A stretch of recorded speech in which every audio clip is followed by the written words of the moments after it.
The ballroom shimmered like a crown under 100 chandeliers. Every table gleamed with gold-rimmed glassware and white roses, every guest dressed in colors that whispered wealth. But when the doors opened, silence spread like ripples in a pond.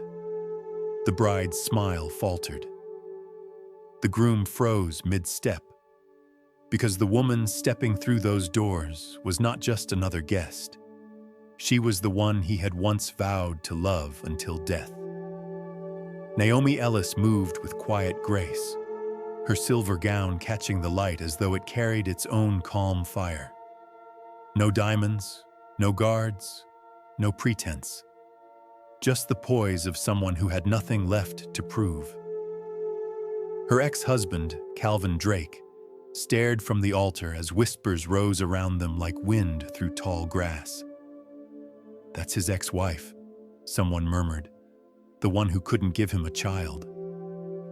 But what no one knew, not yet, was that Calvin's entire empire stood on the savings she once gave him, that the children she was rumored never to have were laughing in the limousine parked outside, and that the truth she carried in her small silver clutch would change every story ever told about her. If you believe dignity should never be optional, tap like to help this message travel. The music started again, though a note of unease hung in the air. Naomi smiled at the usher and accepted a glass of water instead of champagne. She wasn't there for revenge. She was there for peace. And peace, she had learned, often began in the quiet center of a storm. The lights blurred slightly as she found her seat far in the back, near the servers who whispered and the guests who speculated. She placed her clutch gently on the table, her hand steady even as her heart reminded her where she was. It had been 6 years since the divorce. 6 years since she had walked out of a small apartment with nothing but her teaching license, her mother's necklace, and a recording saved on her old phone. The night Calvin had promised her that whatever he became, it would be because of her. Now he stood at the altar, taller, richer, surrounded by cameras. She wondered if he even remembered the sound of his own gratitude. A flicker of motion drew her gaze to the entrance again. A photographer rushed to capture the bride, Sienna Moore, in her sweeping champagne-colored gown. Sienna's laughter rang through the air like crystal. It was practiced, effortless. The sound of someone who believed the world was designed to please her. Beside her, Calvin held his posture, chin high, smile polished. He had built a fortune on his dry cleaning franchise, Drake's Pure and Pressed, and had built his pride on pretending he did it alone. Naomi's breath steadied as she folded her hands in her lap. Let them have their show, she thought. Truth doesn't need an audience. It just needs time. Outside, in the limousine, 3 little girls pressed their faces against the tinted glass, giggling as they tried to see through the blur of photographers, Lila, Nora, and June, the triplets who had transformed every sleepless night into laughter. Their godfather, Marcus Lee, kept them occupied with a coloring book and whispered jokes. "Your mom's in there teaching some grown-ups how to behave," he said. The girls laughed and asked if they could help. Back in the ballroom, Calvin's mother clutched her pearls when she saw Naomi. She whispered something to a friend, who nodded knowingly. Naomi heard the words "charity case" float her way, but ignored them. Her attention was drawn to the stage where the master of ceremonies prepared for the next toast. The speeches had begun. As people stood to praise Calvin's business achievements and Sienna's radiant love, Naomi's mind drifted back to a smaller room. A cramped kitchen with peeling paint and a man leaning across the table, eyes bright with dreams. She could still hear her own voice from that night, shaky but hopeful. "If this is what you want, I'll help. We'll make it work." She had emptied her savings, $12,000, to fund his first shop. That night, he had kissed her hand and said the words she would later play again and again. "Whatever I become, it's because of you." She had recorded it accidentally, a habit from her teaching job when she used her phone to keep notes. The sound had been muffled by laughter, but clear enough that the promise lived forever. Now, sitting beneath chandeliers and gossip, she realized how far promises could travel when truth was patient. Sienna's voice broke through her thoughts. "Before we move to dessert," she said into the microphone, "I'd like to raise a glass to the seasons of our lives." Guests smiled. To growth, to success, and to the lessons that made us who we are. Her tone was honeyed, but her eyes found Naomi's across the room. "Some seasons," she continued, "are barren before they bloom." A ripple of polite laughter passed through the hall. Naomi felt the words settle like cold dust on her skin. It was a clever cruelty, disguised as poetry. She lifted her glass of water anyway and smiled back. The kind of smile that left people unsure whether they'd won or just drawn her attention. Calvin squeezed Sienna's hand and whispered something that made her laugh again. Naomi didn't look away this time. She had come to reclaim something simple, her narrative, the story that others had rewritten in her absence. Her phone buzzed softly in her purse. A message from Marcus appeared. "They're being angels. The girls say good luck." Naomi's lips curved. She typed back, "Tell them mommy's fine. Tell them tonight's just a long story finally ending." The lights dimmed slightly as waiters cleared plates. Around her, people leaned in to whisper more rumors. One guest murmured, "I heard she's still single." Another replied, "He gave her everything. Some people just can't move on." Naomi exhaled slowly. Everything, she thought. "He gave me debt, and he kept the applause." When the band started a new song, the crowd drifted to the dance floor.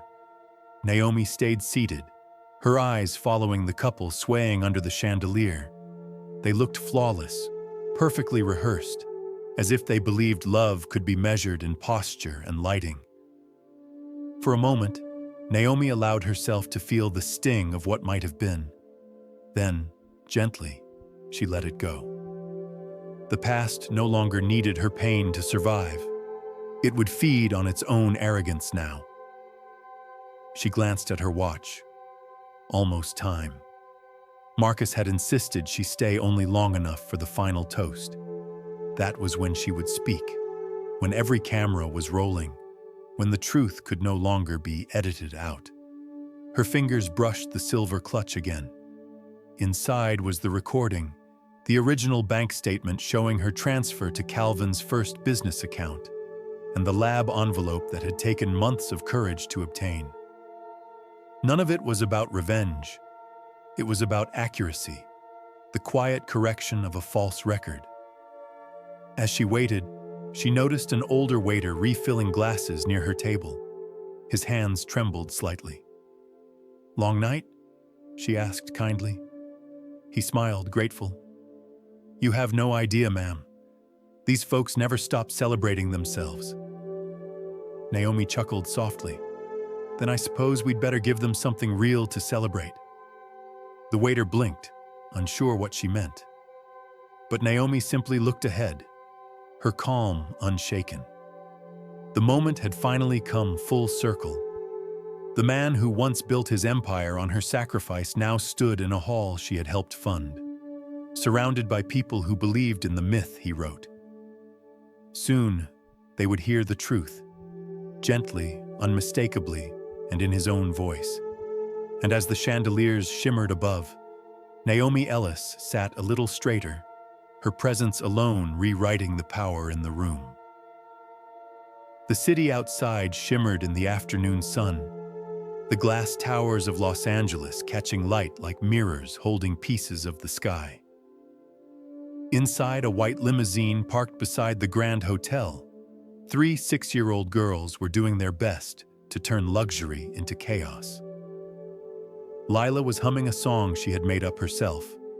Nora was trying to braid her sister's hair, and June had discovered that pressing every window button made the driver sigh, but never scold. The air smelled faintly of vanilla cupcakes and crayons. It wasn't perfect, but it was home on wheels. Marcus Lee, their godfather, sat across from them in a crisp gray suit, the same one he wore for investor meetings and school concerts alike. He had promised Naomi he'd keep the girls entertained until her part at the wedding was done, and he took that duty as seriously as a courtroom oath. "All right, ladies," he said, looking at the 3 pairs of bright brown eyes fixed on him. "Remind me of the rules." "Rule number 1, Lila began solemnly, holding up a finger. "We don't fight with each other. Even if she starts it," Nora added quickly, pointing at June. "I didn't start anything," June protested. "You breathed on me first." Marcus laughed. "Rule number 2? Rule number 2, they chorused together. "No cake fights inside the limo." "And rule number 3? The triplets exchanged grins. "Always wave at photographers like queens." Marcus nodded approvingly. "Perfect. You're ready for Hollywood." The girls giggled and returned to their window seats, waving as tourists along the sidewalk pointed and whispered. To them, the flashing lights weren't strange. They were part of the world their mother had built from love and persistence. Naomi's bakery, Nourish Home, had become a local favorite. Its success built not on glossy ads, but on word of mouth, kindness, and her quiet insistence that every loaf and pastry carried a story of someone's small victory. "Do you think Mommy's nervous?" Nora asked, pressing her hands against the glass. Marcus smiled softly. "Your mom doesn't do nervous. She does prepared." Lila tilted her head, thoughtful. "She said today's an ending, but it looks like a beginning." Marcus looked at her. This little girl with her mother's eyes and her father's once dreamer's curls, and felt a pang of pride. "Maybe both," he said. "Sometimes endings are just beginnings that learned how to stand tall."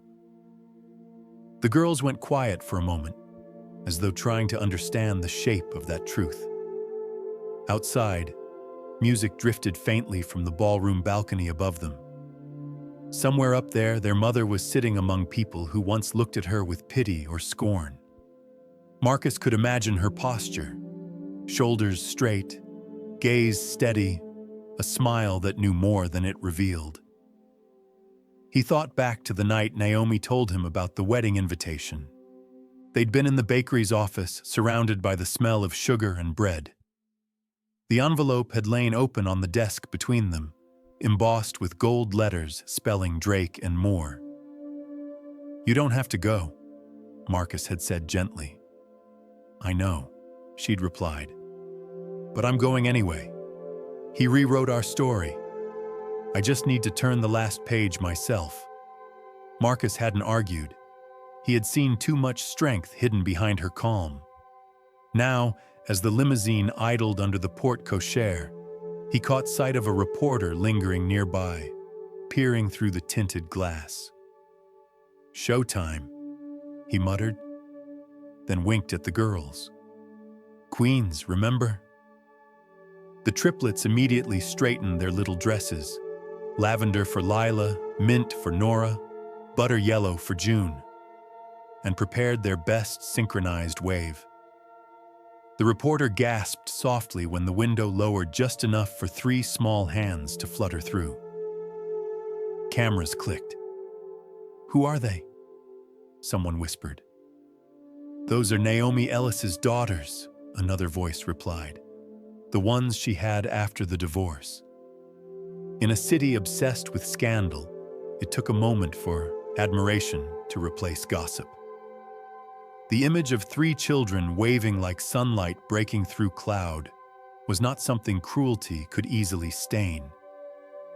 Inside the car, Marcus couldn't help chuckling. "If that doesn't trend by morning, I'll eat my tie." "Uncle Marcus?" Lila said, her tone suddenly serious. "Why did Mommy have to go to that wedding?" He hesitated before answering, choosing his words the way Naomi would have, honest, but never bitter. "Because sometimes the truth needs to walk into the same room as the lie," he said. "Not to fight it, just to remind people what real looks like." June's voice was small. "Will she be sad?" "No," Marcus said. "Not today. Today she gets to put down something heavy she's been carrying for a long time." The girls nodded solemnly. Nora reached for the bag beside her seat and pulled out 3 small paper hearts they had made that morning, each scribbled with crayon words. "We love you, Mom." She held them up carefully. "Can we give these to her after?" Marcus's smile wavered, but only for a moment. "You sure can." Minutes passed. The girls began to yawn, the sugar rush fading into the gentle lull of the car's quiet hum. Outside, dusk began to soften the light, painting everything in rose gold. Marcus turned the radio low, instrumental jazz, something Naomi often played while baking. The sound filled the space between them, smooth and warm. He checked his phone. One message from Naomi. Almost time. He didn't reply. He knew what she needed now wasn't words, but steady belief from the people who loved her most. In the half-light, he found himself remembering the earliest days of Nourish. How Naomi had turned her garage into a kitchen, mixing dough at midnight after putting the babies to sleep. How she'd delivered her first 10 loaves by bus because she couldn't afford a car. How she'd insisted on hiring women who'd lost their jobs or fled bad marriages. Women who, like her, needed a place that reminded them of their own worth. Now that bakery had grown into a 200-person company with branches in 3 states, its logo a simple loaf encircled by 3 petals, one for each daughter. The triplets didn't know it yet, but the entire business carried their initials hidden in the design. "Uncle Marcus," June murmured, half asleep. "What does dignity mean again?" He looked out at the glowing hotel where Naomi's ex-husband was likely giving another speech about perseverance. "Dignity," he said softly, "means standing tall even when someone tries to make you small." Nora blinked drowsily. "Like Mommy. Exactly like Mommy." The limousine grew quiet except for the rhythm of small breaths and the hum of the engine. Marcus leaned back, letting the city lights drift across his reflection. For the first time that evening, he allowed himself to exhale fully. Whatever was happening upstairs, he trusted Naomi to handle it. Not with fury, not with spectacle, but with the same poise that had built a bakery from heartbreak. He looked once more at the girls, now fast asleep in their seats, and whispered to no one in particular, "Your mama's about to rewrite the ending," inside the ballroom, as if the world had heard his words. The music paused. Naomi rose slowly from her chair, silver clutch in hand, and the air began to still. The story, at last, was ready to tell itself. Long before chandeliers and champagne toasts, there had been a small apartment on the edge of downtown, a place where dreams were written on sticky notes and taped to the refrigerator. Naomi Ellis could still picture it. The cracked linoleum floors, the second-hand couch that groaned when you sat too quickly, the kitchen table that doubled as a desk, a prayer space, and a dinner spot depending on the time of day. It was there, years ago, that love had first tried to bloom between her and Calvin Drake. Back then, he wasn't a man in tailored suits or luxury headlines. He was a dreamer in rolled-up sleeves, working double shifts at a neighborhood laundry. His hands were always dry from detergent, his voice full of plans too large for their tiny living room. Naomi had fallen for the spark in him, the way he spoke of possibilities like they were promises waiting to happen. On warm nights, they would sit by the window, sharing instant noodles and pretending they could see the ocean through the city haze. "Someday," he'd say, "we'll live in a house with walls that aren't just paper thin." Naomi would smile, resting her head on his shoulder. "And someday," she'd reply, "you'll own a chain of stores with your name on the glass." They had been two people building castles out of hope, unaware that not every dream could hold the same weight. Calvin's ambition began as something Naomi admired.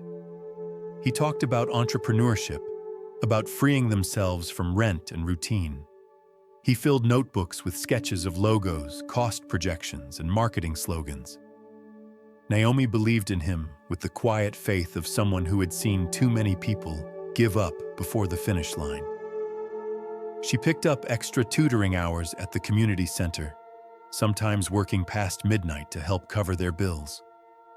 When she brought home her modest paycheck, Calvin would look guilty, but never say no when she slipped it into the jar labeled "Our Future." He wasn't cruel then, just restless. Restless in a way that made her feel she was both his anchor and his weight. One evening, while she graded essays at the table, Calvin slammed a newspaper down beside her. "Another couple opened a dry cleaning service in Glendale," he said bitterly. "They already have a website and a delivery van. If I had half their resources..." Naomi set down her pen. "Then let's start small. One location. You're already saving every cent you can. Maybe next year we'll have enough." "Next year?" His laugh was sharp, impatient. "Next year someone else will take the market. I need to move now." Her heart squeezed, not from anger but from fear, the fear of seeing that dream swallow the man she loved. Still, she folded her papers neatly and said, "Then let's figure out how." That night, she opened her savings account on the old laptop. The number glowed faintly on the screen. $12,000. Money she had built quietly over 7 years, tutoring children after work, skipping vacations, repairing shoes instead of buying new ones. It was her safety net, her someday fund, the invisible proof that her life was steady. She turned the screen toward him. "If this helps you start, it's yours." Calvin froze. "Naomi, that's your money." "It's our future," she corrected softly. He looked at her for a long moment, then reached across the table and took her hands. "You'll see," he whispered. "I'll make you proud." Later that night, as they celebrated with takeout and a bottle of cheap wine, Naomi's phone sat on the counter, recording a voice note she had meant to use for her student attendance list. Instead, it caught his voice, warm and full of gratitude. "Whatever I become," he said between laughter, "it's because of you." At the time, it felt like a love song. She had no idea it would one day become evidence.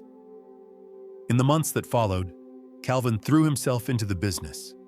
He designed flyers, painted the shop walls himself, and convinced old co-workers to join. Naomi helped after school hours, handling customer calls, learning accounting basics, and even sewing uniforms when they couldn't afford a tailor. They were partners in everything, though the balance was invisible. When customers complimented the friendly atmosphere or the scent of lavender starch, Calvin smiled proudly. He never mentioned Naomi's recipe or the nights she stayed up tweaking the formula until the sheets smelled like spring rain. Still, she didn't mind. Love, she thought, wasn't about credit. It was about contribution. The first store opening was small but bright. A few friends came, a local pastor blessed the doorway, and Calvin cut the ribbon with trembling hands. Naomi had never seen him so alive. They took a picture in front of the sign, Drake's Dry and Pure. And for a while that photo hung above their bed, like proof that teamwork could make miracles real. But success changed its rhythm faster than she expected. Within a year, Calvin was working later and later, attending business dinners with potential investors, wearing suits he never used to care about. Naomi tried to keep pace, but her role quietly shifted from partner to support staff. When she asked gentle questions, "Are we doing okay financially?" Or, "Should I help with payroll?" he brushed them aside with a practiced smile. "You wouldn't understand the business side," he'd say. "Just trust me." At first, she did. Then the small signs appeared. Missed dinners, whispered calls, new cologne she didn't recognize. One night, as she waited by the window, she saw him pull up in a sleek car that wasn't theirs. A woman stepped out from the passenger side, laughing. Naomi didn't need to see her face to know. Sienna Moore, an investor's daughter Calvin had once called impossible to impress. When he entered the apartment, smelling faintly of expensive perfume, Naomi asked nothing. She simply placed a warm dinner on the table. He ate in silence, unaware that her world had already begun to crack. Later, while folding laundry, Naomi found one of his business cards tucked in his jacket pocket. The back read, Executive Director. She traced the letters with her finger, realizing that his titles grew even as his gratitude shrank. And yet, she stayed. Not from weakness, but from belief. Belief that love was work, that partnerships had seasons. But seasons can turn into storms when only one person holds the umbrella. By their third year, the business had multiplied. 2 new locations opened. Reporters began to feature Calvin as a self-made innovator, and the story of a loyal wife funding his dream quietly disappeared from every narrative. She had become a ghost, someone polite to investors, invisible in interviews, and somehow blamed for what still hadn't happened between them. A child. "Maybe it's just not meant to be," she said once, trying to sound light, but Calvin's expression hardened. Or maybe some people aren't built to carry legacy. That night, Naomi sat in their tiny living room, listening to the walls. They were as thin as ever, and for the first time, she realized how little sound it took for love to echo as loneliness. When she finally closed her eyes, she whispered into the dark, "Whatever he becomes, let the truth remember me." By the second year of Calvin's success, love had begun to wear down the way paper wears under constant folding, still intact, but thinner in the middle. Naomi Ellis felt it in the small silences that grew between them, in the half-smiles that no longer reached his eyes. The apartment they had once called home now felt like a waiting room for something she couldn't name. Calvin left early each morning, saying he had meetings across town.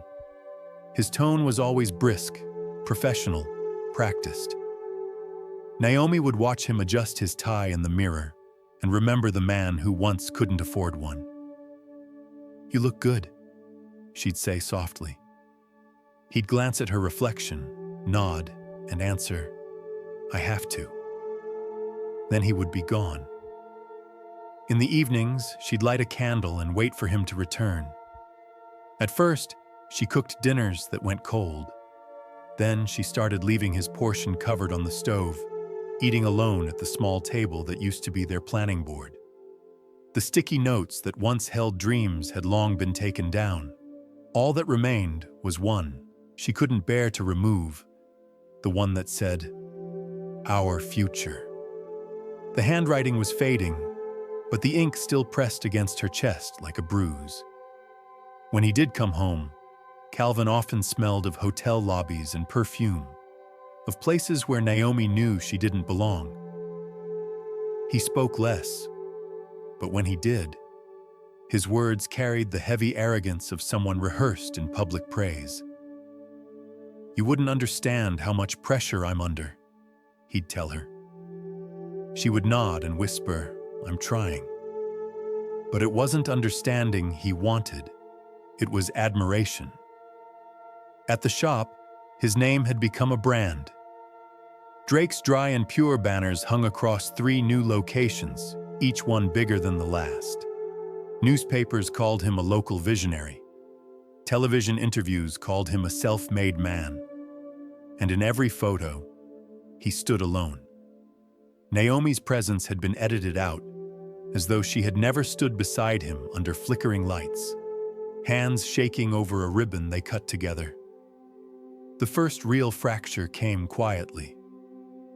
Naomi had been walking home from the grocery store when she saw a billboard of Calvin in a tailored suit, smiling with the slogan, "From humble beginnings to spotless success." The tagline made her laugh, dry and soundless. That night, she mentioned it over dinner, trying to make a joke of it. "They should have added your wife's name to the humble part," she said with a grin. Calvin looked up from his plate, expression blank. "You're not my PR team, Naomi. You don't need to critique the brand." "I wasn't critiquing," she replied gently. "I was part of that beginning too." His fork clattered onto the table. "Do you want credit? Is that it?" She blinked, startled. "No, I just meant, because the last thing I need right now is a wife who thinks she's owed something." The words landed with precision. She didn't argue, she simply nodded and carried the dishes to the sink, letting the water run loud enough to drown out everything else. That night, she lay awake beside him, staring at the ceiling. The air between them had grown so thick that even their breathing no longer synced. When she turned slightly toward him, his body shifted away. Weeks passed. The air filled with things they didn't say. The word infertility lingered like smoke neither dared to mention. Doctors had told Naomi she was healthy, but Calvin had refused to see a specialist himself, claiming he was too busy. When he snapped at her one morning, "You think this is my fault?" she said nothing. Silence was safer than truth. Still, she hoped. Hope is stubborn that way. It survives on crumbs. She found ways to stay busy. She volunteered at a literacy program, tutored children, and baked bread in the evenings to fill the apartment with warmth. Sometimes she left a loaf for Calvin with a note that said, "For your long days." The next morning, the bread would be gone, but the note untouched. Then came the charity gala. Calvin had been invited to speak about entrepreneurship. Naomi hadn't planned to attend until he said, almost offhandedly, "Sienna will be there too. Her father's foundation sponsored the event." Something inside Naomi tightened. "You mentioned her before. The investor's daughter?" He shrugged. "She's got good business instincts." Naomi didn't argue. She simply said, "I'll come with you." That evening, she wore a soft navy dress she'd saved from their anniversary. When they arrived, the ballroom glittered with chandeliers and laughter that didn't include her. Calvin slipped away to greet people who looked at her the way one looks at a shadow from the past. Sienna Moore approached her halfway through the dinner. "Mrs. Drake," she said smoothly, her voice all sugar and precision. "Calvin speaks so highly of your support. You must be very proud of him." Naomi smiled politely. "I am. It's been a long journey." Sienna tilted her head. "It must be. Managing home while he builds an empire. Not everyone's cut out for that kind of sacrifice. The pause before the last word was sharp enough to draw blood. Naomi's smile never wavered. Sacrifice is just another word for investment. It always pays back somehow. When Sienna drifted away, Naomi stepped outside for air. The night was cool, the city lights soft and distant. She leaned against the marble railing and closed her eyes. For the first time, she allowed herself to think it. The quiet truth that her marriage was no longer a partnership, but a performance she was helping him stage. Later that night, Calvin returned home late again. He reeked of champagne and validation. Naomi waited until he hung up his coat before asking, "Do you love me, Calvin?" He paused, startled. "Why would you ask that?" "Because I can't feel it anymore." He sighed. "You're being dramatic.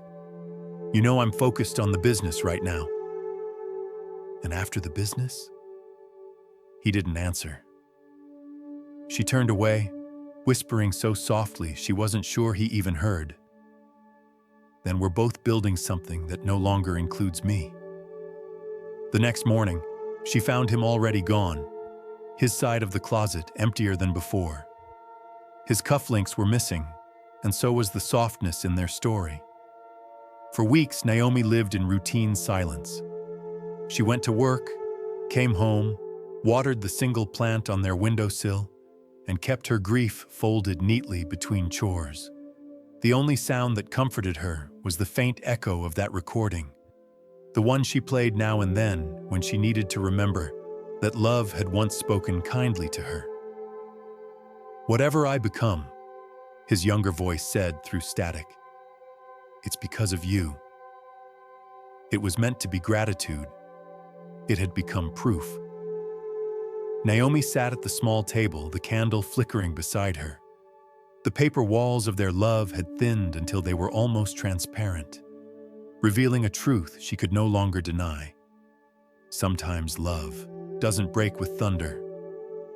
Sometimes it just fades quietly until even memory forgets what it was holding on to.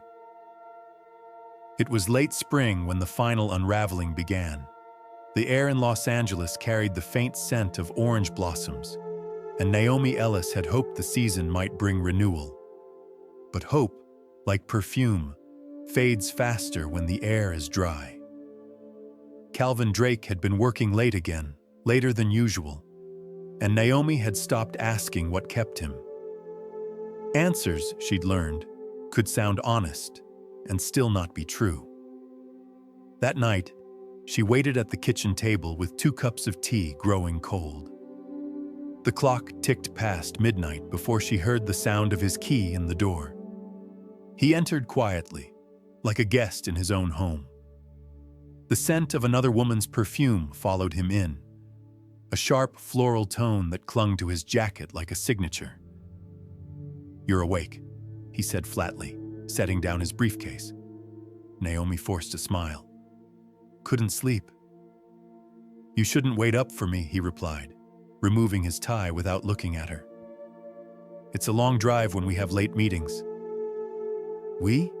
she asked softly. He froze for a fraction of a second, just long enough to confirm everything silence already knew. Then he shrugged. The board, the team. You wouldn't know them. Naomi's hands trembled slightly around her teacup, but her voice stayed calm. "Do they make you laugh?" He looked at her sharply. "What's that supposed to mean?" "It means," she said gently, "that you used to come home smiling. Lately, you come home with a face full of war stories." Calvin let out a low laugh. "Maybe because I'm fighting battles you can't imagine, Naomi. This business, my business, takes everything I've got. My business." The words landed heavier than she expected. She set her cup down carefully, afraid it might shatter if she didn't. "I thought it was our business," she said. Calvin exhaled through his nose, tired of the conversation before it had even begun. You helped at the beginning, sure, but I've been the one taking the risks. I've been the one building it." Naomi's lips parted, but no sound came out. She simply nodded. "I see." He turned toward the hallway. "I'm too tired for this." But she didn't let him leave. Not yet. Something inside her, the quiet part that had learned to survive storms by listening instead of shouting, refused to let the moment slip away. "Calvin, do you remember that night you said, 'Whatever I become, it's because of you'?" He hesitated. "That was a long time ago." "It wasn't a lie then," she said. "You believed it. So did I." For the first time that night, his eyes softened, almost as if the memory had touched him too. "Naomi," he began, "we've both changed. That's life." She smiled faintly. "Yes, but change doesn't erase the truth that built us." He rubbed his temple. "You always make things sound poetic when they're just practical." "I make things sound human," she corrected. Something fragile flickered between them, an echo of the warmth they once shared, but it died before it could take shape. He turned away, muttering that he had an early morning. The door to their bedroom closed behind him with a soft click, and Naomi sat alone, the tea now completely cold. Outside, city lights blinked like distant memories. She stared at her phone lying on the counter, the small recording icon she had accidentally used years ago, still stored in its hidden folder. The sound of Calvin's younger voice saying, "Whatever I become, it's because of you," was a reminder that the truth had once been kind. Something in her heart whispered that she might need that kindness again, not as comfort, but as proof. The next afternoon, she received a call from one of Calvin's old mentors, Mr. Garrison, a retired banker who had always treated Naomi like a daughter. His tone was hesitant. "My dear, I thought you should know. Calvin came to me about a second business loan. He mentioned expanding without personal collateral. I assumed you were aware." Her stomach tightened. "No, I wasn't." Garrison sighed. "He used to talk about you with such pride. I hope he hasn't forgotten where he came from." "Sometimes success erases its own handwriting," Naomi said softly.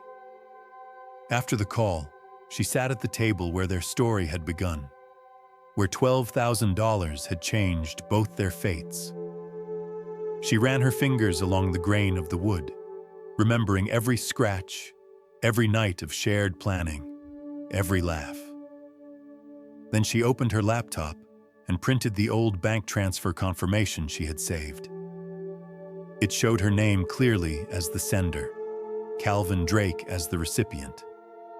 The date matched the week he'd filed his first business registration. She placed the document in a folder labeled Receipts. Later that evening, when Calvin returned home, she met him at the door. "We need to talk." He sighed heavily. "About what this time?" "About respect," she said simply. "And about what happens when love turns into a business contract with no signatures." He blinked, startled by her calm. "Naomi, don't start." "I'm not starting anything," she said quietly. "I'm finishing what I began." He looked at her for a long moment, then laughed. "You sound like a school teacher." "I am one," she replied, "and I've learned when a lesson needs to be repeated." That night, she didn't cry. She didn't argue. She simply recorded her thoughts, softly, privately, on her phone. Not to accuse, but to remember. "This is for me," she whispered, "so that one day, when I start to doubt what I gave, I'll have the truth." 3 days later, Calvin announced he was moving out for a while. He packed his clothes, his laptop, and the quiet guilt he refused to name. Naomi helped him fold his shirts, her movements steady, her face unreadable. As he zipped his suitcase, she said, I wish you peace." He stopped. "That's it?" "That's everything," she replied. When the door closed behind him, Naomi exhaled a breath she hadn't realized she'd been holding for months. The apartment felt lighter, though emptier too. She walked to the window and watched the city move below her.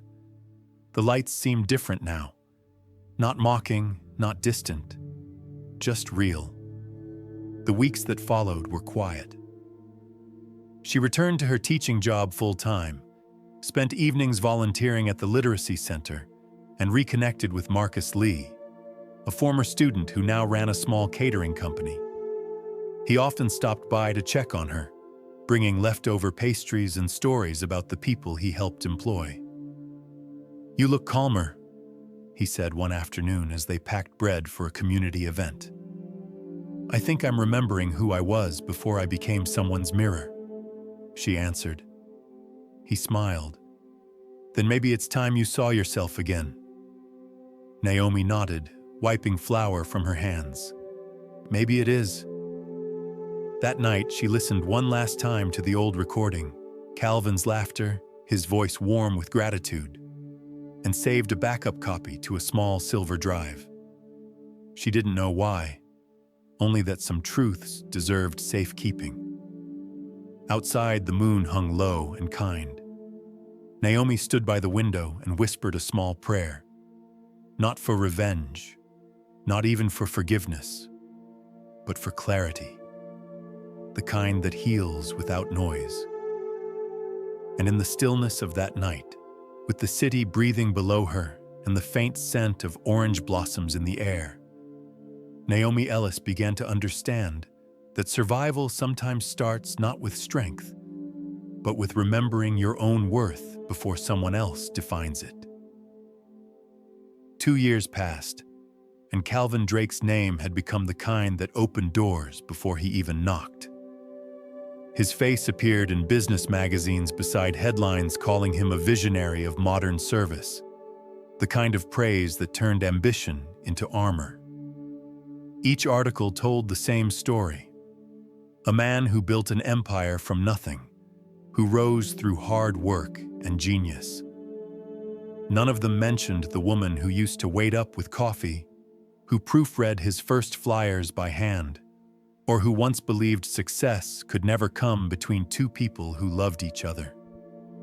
Naomi Ellis read one of those articles one afternoon while folding laundry. The pages smelled faintly of ink and detergent. A photo showed Calvin standing in front of his flagship store, a confident smile under a caption that read, "From humble beginnings to industry leader." He looked older, sharper, more sculpted by pride. There was no sign of the man who once shared instant noodles with her at midnight. The house they had once lived in together now belonged to him alone, though Naomi still caught herself setting 2 plates on the table before remembering. She had moved into a smaller apartment near the school, where she taught. It had light, space for her books, and a window that framed the evening skyline like a quiet painting. Sometimes she baked on weekends, just to fill the silence with the scent of cinnamon and butter. But even in her peace, she couldn't escape the world that still called Calvin a miracle. His empire had grown to 6 locations across the state, and with every ribbon he cut, another reporter wrote his legend a little cleaner. At one of those ceremonies, cameras caught a woman standing close beside him, Sienna Moore, the daughter of an investor whose last name came with inherited grace and unspoken entitlement. Her sleek red dress had shimmered under the flashbulbs. The caption beneath their photo had read, "Drake and Moore, a partnership for the future." Naomi had smiled when she saw it. The word partnership had always been generous with its meanings. A week later, Marcus Lee stopped by her apartment carrying a box of pastries from his new catering venture. "I heard he's opening 2 more shops," he said gently, setting the box on her counter. Naomi nodded. "He's good at building things. He just forgets to remember who laid the first brick. Marcus hesitated. You ever think about asking for your share? You helped him start that business. That money came from you. Naomi smiled faintly. I don't need his money. I have my work, my students, and quiet. Quiet isn't always justice. I know, she said softly, but it's peace. And right now, peace is what I can afford. He didn't argue. He just nodded, understanding that some battles were better left to timing. Still, the thought lingered in Naomi's mind long after he left.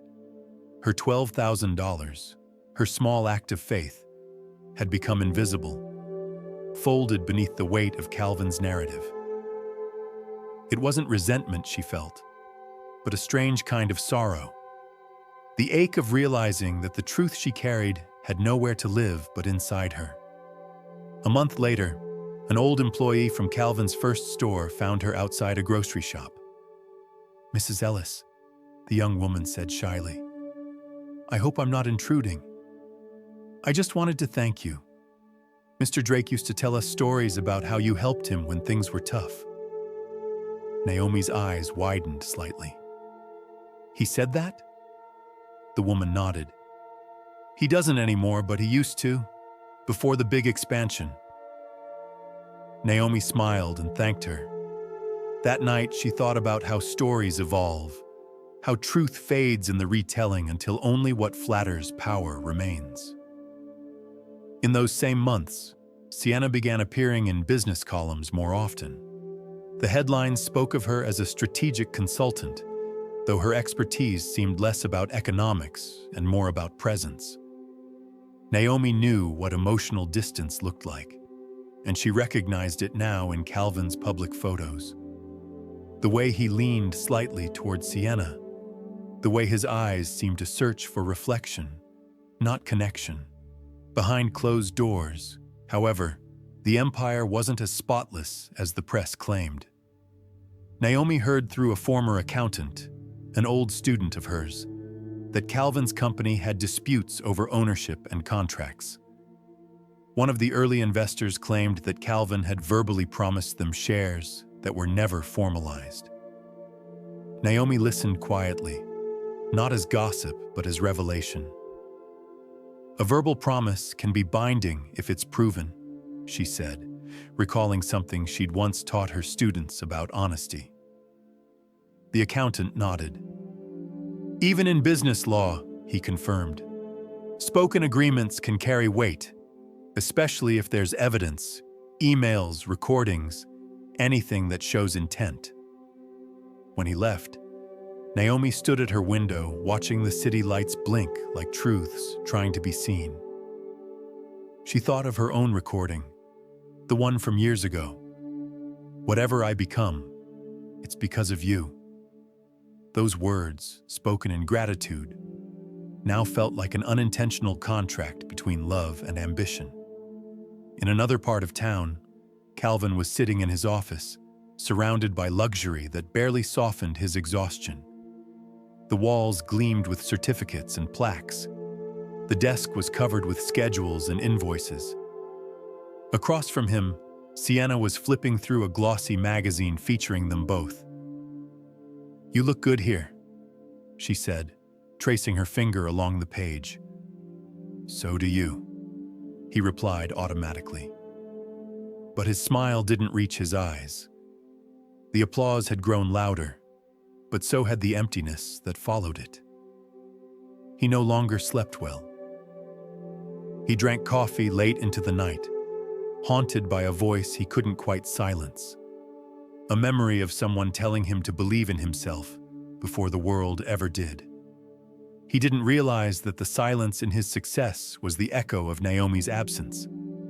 Meanwhile, Naomi continued her teaching quietly, guiding students who struggled to read with patience and laughter. She started hosting weekend baking classes at the community center, turning her old hobby into something healing. The warmth of the ovens and the sound of rising bread filled her days with a kind of grounded joy. One Saturday, after class, A little girl handed her a handmade card. On it were 4 words written in bright marker. "Thank you for believing." Naomi smiled. That's all any of us ever need, isn't it? As she walked home, she passed a billboard showing Calvin and Sienna under the headline "The Empire Couple, Building Success Together." She stopped for a moment, looking up at it. He had everything: fortune, recognition, a life framed by applause. But peace? That, she knew, could not be purchased. She walked on, her steps light against the pavement, the evening sun painting her path in gold. In her heart, she whispered what she had come to understand. You can win the world and still lose the quiet that lets you sleep. And in that truth, Naomi felt something close to freedom. Soft, invisible, and finally her own. The morning of the Chakta breaking point was calm, almost deceptively so. Naomi Ellis woke to sunlight spilling through her curtains, the kind that made the world look kinder than it really was. The quiet hum of the city drifted up from the street, steady and familiar. She prepared her tea, the same way she did every morning. Honey stirred 3 times, just enough to sweeten, not enough to hide the taste of the leaves. It was her ritual of control in a life that had been stripped of it piece by piece. Across the city, Calvin Drake sat behind his glass office desk, signing papers with the flourish of a man who believed every signature sealed his immortality. His assistant handed him the morning's news clippings, another feature in a national magazine, calling him the face of modern entrepreneurship. The article mentioned his fiancée and business partner, Sienna Moore, and praised their upcoming charity gala for women in business. Calvin didn't flinch. He'd grown used to the performance of success. But when his assistant left, he leaned back in his chair and stared at the city skyline. He should have felt triumphant, yet all he felt was noise, the kind of noise that filled every quiet moment he tried to rest. That afternoon, he stopped by Naomi's apartment unannounced. She opened the door and froze. He hadn't been there in nearly a year. He looked polished, expensive, every part of him curated, yet there was something restless behind his eyes. "Can we talk?" he asked. Naomi stepped aside, her posture calm but guarded. "Of course. Tea?" He nodded, glancing around. The space was small but warm, plants on the windowsill, soft music playing, the faint smell of baked bread. It looked nothing like the home they had once shared, yet it felt more like one. As she poured his tea, Calvin's gaze landed on the old framed photo on her shelf, the one from the first store opening. They were both smiling, standing in front of the Drake's Dry and Pure banner. For a moment, the memory softened him. "You still kept that?" he asked. Naomi turned, her expression gentle. "I keep reminders. They teach me not to repeat the same lessons twice." He gave a quiet laugh that didn't reach his eyes. "You always did have a poetic way of putting things." Silence lingered. Finally, he said, "You probably heard about the new partnership." "I did." He hesitated, searching for the right words. "It's not what people think." Naomi tilted her head slightly. "Then what is it?" Calvin sighed. "She's good for business. Investors like her name, her connections, that's all." Naomi set the teapot down carefully. "And you?" He looked confused. "What about me? Do you like her?" He shifted in his chair. "I respect her." "Respect," Naomi repeated softly, as though testing the sound. "That's a beautiful word when it isn't used as camouflage." He frowned. "Naomi, I didn't come here for a lecture. I just wanted to clear the air." She smiled faintly. "I didn't realize there was still air left between us." Calvin's expression hardened. "You always make me feel like the villain." "I don't have to make you feel that way, Calvin," she said quietly. "You already decided what role you wanted to play." The conversation might have ended there if pride hadn't stepped in. He straightened, his tone sharpening. "You know, I've carried this business on my back. You have no idea the kind of stress I deal with every day. You should be grateful you're not part of it anymore." Naomi's calm didn't waver. "Grateful?" "Yes," he snapped. "Grateful that you don't have to see what it takes to keep everything running. You think you sacrificed something? You wouldn't last a week in my position." Her voice stayed level, but her eyes glimmered with quiet fire. "You're right," she said. "I wouldn't last a week pretending that betrayal is strategy." He slammed his cup down, tea spilling onto the table. "You think I owe you something because you helped me years ago? That was nothing more than support from a wife. Don't twist it into ownership." "Ownership?" Naomi repeated softly. "No, Calvin. I never wanted ownership. I wanted acknowledgement. I wanted honesty. I wanted a husband who didn't confuse partnership with servitude." For the first time, he faltered. The room grew thick with the kind of silence that follows words you can't take back. When he spoke again, his voice was quieter, almost defeated. "You think this is easy for me? You think I don't feel the weight of it all? The pressure, the expectations?" Naomi met his gaze. "Pressure doesn't excuse cruelty." He stood abruptly, running a hand through his hair. "I can't do this," he muttered, heading for the door. "Calvin," she said softly. He stopped but didn't turn. "Peace costs less than pretending." He didn't reply. The door closed behind him, the sound final and strangely merciful. A week later, a courier arrived at Naomi's apartment. The envelope was heavy cream paper, embossed with his new company logo. Inside were divorce papers. No settlement, no note, no apology, just lines to sign. Naomi read every word slowly. When she reached the section dividing assets, she smiled faintly at the phrase "no joint property declared." She placed her hand over her heart and whispered, "They can't divide what was never shared." She signed quietly, her handwriting steady. That night, Marcus came by with groceries and found her washing dishes. "You look peaceful," he said. "I just signed my freedom," she answered, drying her hands. He frowned. "No settlement?" She shook her head.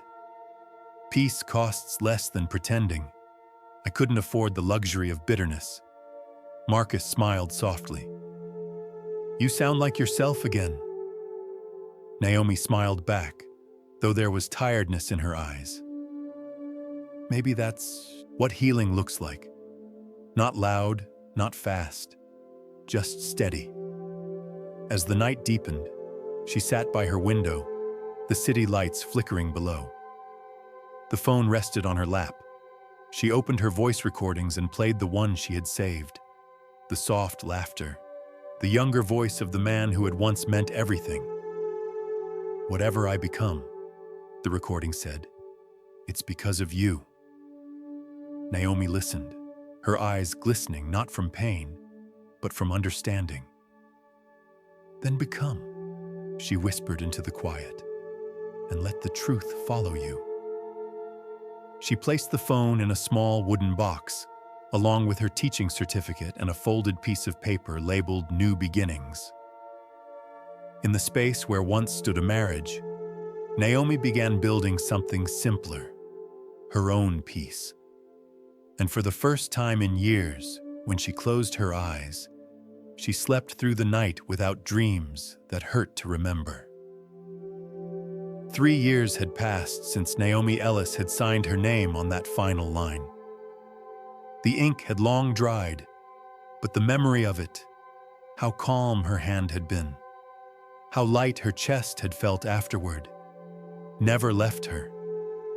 She had rebuilt her life with quiet precision, the way a gardener tends to soil others might call ruined. Each morning began the same way. The smell of rising dough from her bakery, nourish home, the chatter of her staff, most of them women rebuilding their own stories, and the sunlight that spilled through the front windows like forgiveness. Success had found her again, but this time it was clothed in simplicity. Her business had grown from a modest kitchen to a full-fledged company employing 200 women across 3 states. Still, she never bragged, never posted numbers or photographs online. Her joy was quieter now. It lived in the laughter that filled her bakery before dawn, in the first customer who smiled at the smell of cinnamon rolls, in the comfort of being able to give others a start. Then one morning, as she was reviewing invoices with her accountant, a courier appeared at the door. He carried an envelope made of thick ivory paper embossed with gold lettering. Her name, Mrs. Naomi Ellis, was written in a cursive hand she recognized immediately. The sight of it made her heart slow for just a moment. Calvin Drake had always believed in grandeur, even when humility would have been enough. She turned the envelope over in her hands, her fingers brushing the seal marked with a silver D. Marcus Lee walked in just as she set the letter on the counter. "You look like you just saw a ghost," he said lightly.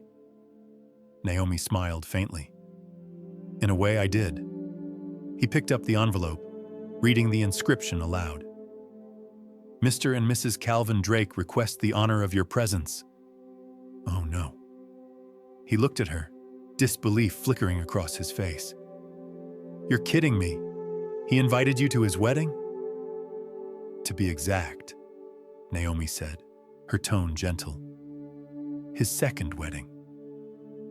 Marcus blinked. "That man has the audacity of 10 kings. What are you going to do?" Naomi wiped her hands on her apron, her expression unreadable. "I'm going to open it." He reached for her arm. "Naomi, you don't owe him even a glance." "I know," she said softly. "But some endings deserve witnesses." The room fell quiet. The other employees sensed something solemn in her voice and continued their work in silence. Naomi broke the seal with a steady hand and unfolded the invitation. The script was elaborate, almost theatrical. The ceremony would take place at the Vermont Regency Hotel in Beverly Hills, an extravagant venue known for marble fountains and chandeliers taller than trees. The bride's name gleamed on the page, Sienna Moore. Marcus exhaled through his teeth. Her, of course. Naomi placed the invitation back into its envelope and smiled. History has a way of repeating its headlines. That evening, after closing the bakery, she sat at her kitchen table staring at the letter. The sound of the city outside, cars, laughter, faint music from a nearby bar, felt distant. She traced the edge of the envelope and thought about how far she'd come from the woman who once waited for a husband's car to appear in the driveway. Part of her wanted to throw it away, to let the past stay buried. But another part, calmer, wiser, knew this was something she needed to face. Closure wasn't about erasing pain. It was about naming it and walking through it without trembling. She looked up at the framed photograph of her triplets, taken at their kindergarten recital a few months earlier. Lila, Nora, and June, her light in every storm, smiled back at her in identical sparkly shoes, their eyes full of joy. Beneath the frame, a sticky note bore their handwriting. "We love you, Mom." Naomi smiled. She wasn't going to the wedding for Calvin. She was going for the woman she used to be, the one who had once confused silence for grace and sacrifice for love. A week before the event, Marcus stopped by her office again. "I still don't understand why you're doing this," he said, leaning against the doorframe. "Because peace is easier to keep when you don't leave loose threads behind," Naomi answered. He frowned. "You're not planning to—" "No," she interrupted, shaking her head gently. "I'm not going there to humiliate anyone. I'm going to listen, to observe, and maybe to remind him, quietly, of the truth he's been rewriting." Marcus sighed. "You know, you could just send flowers and stay home." She laughed softly. "That would be too easy. Besides, I have a feeling this story still wants its ending." He watched her for a moment, then nodded. "All right, but promise me one thing." "What's that?" "That you'll walk out the same way you walk in, head high, calm, untouchable." Naomi smiled. "That's the only way I know how to walk anymore." The morning of the wedding came bright and gold, the kind of California morning that pretends life has no storms.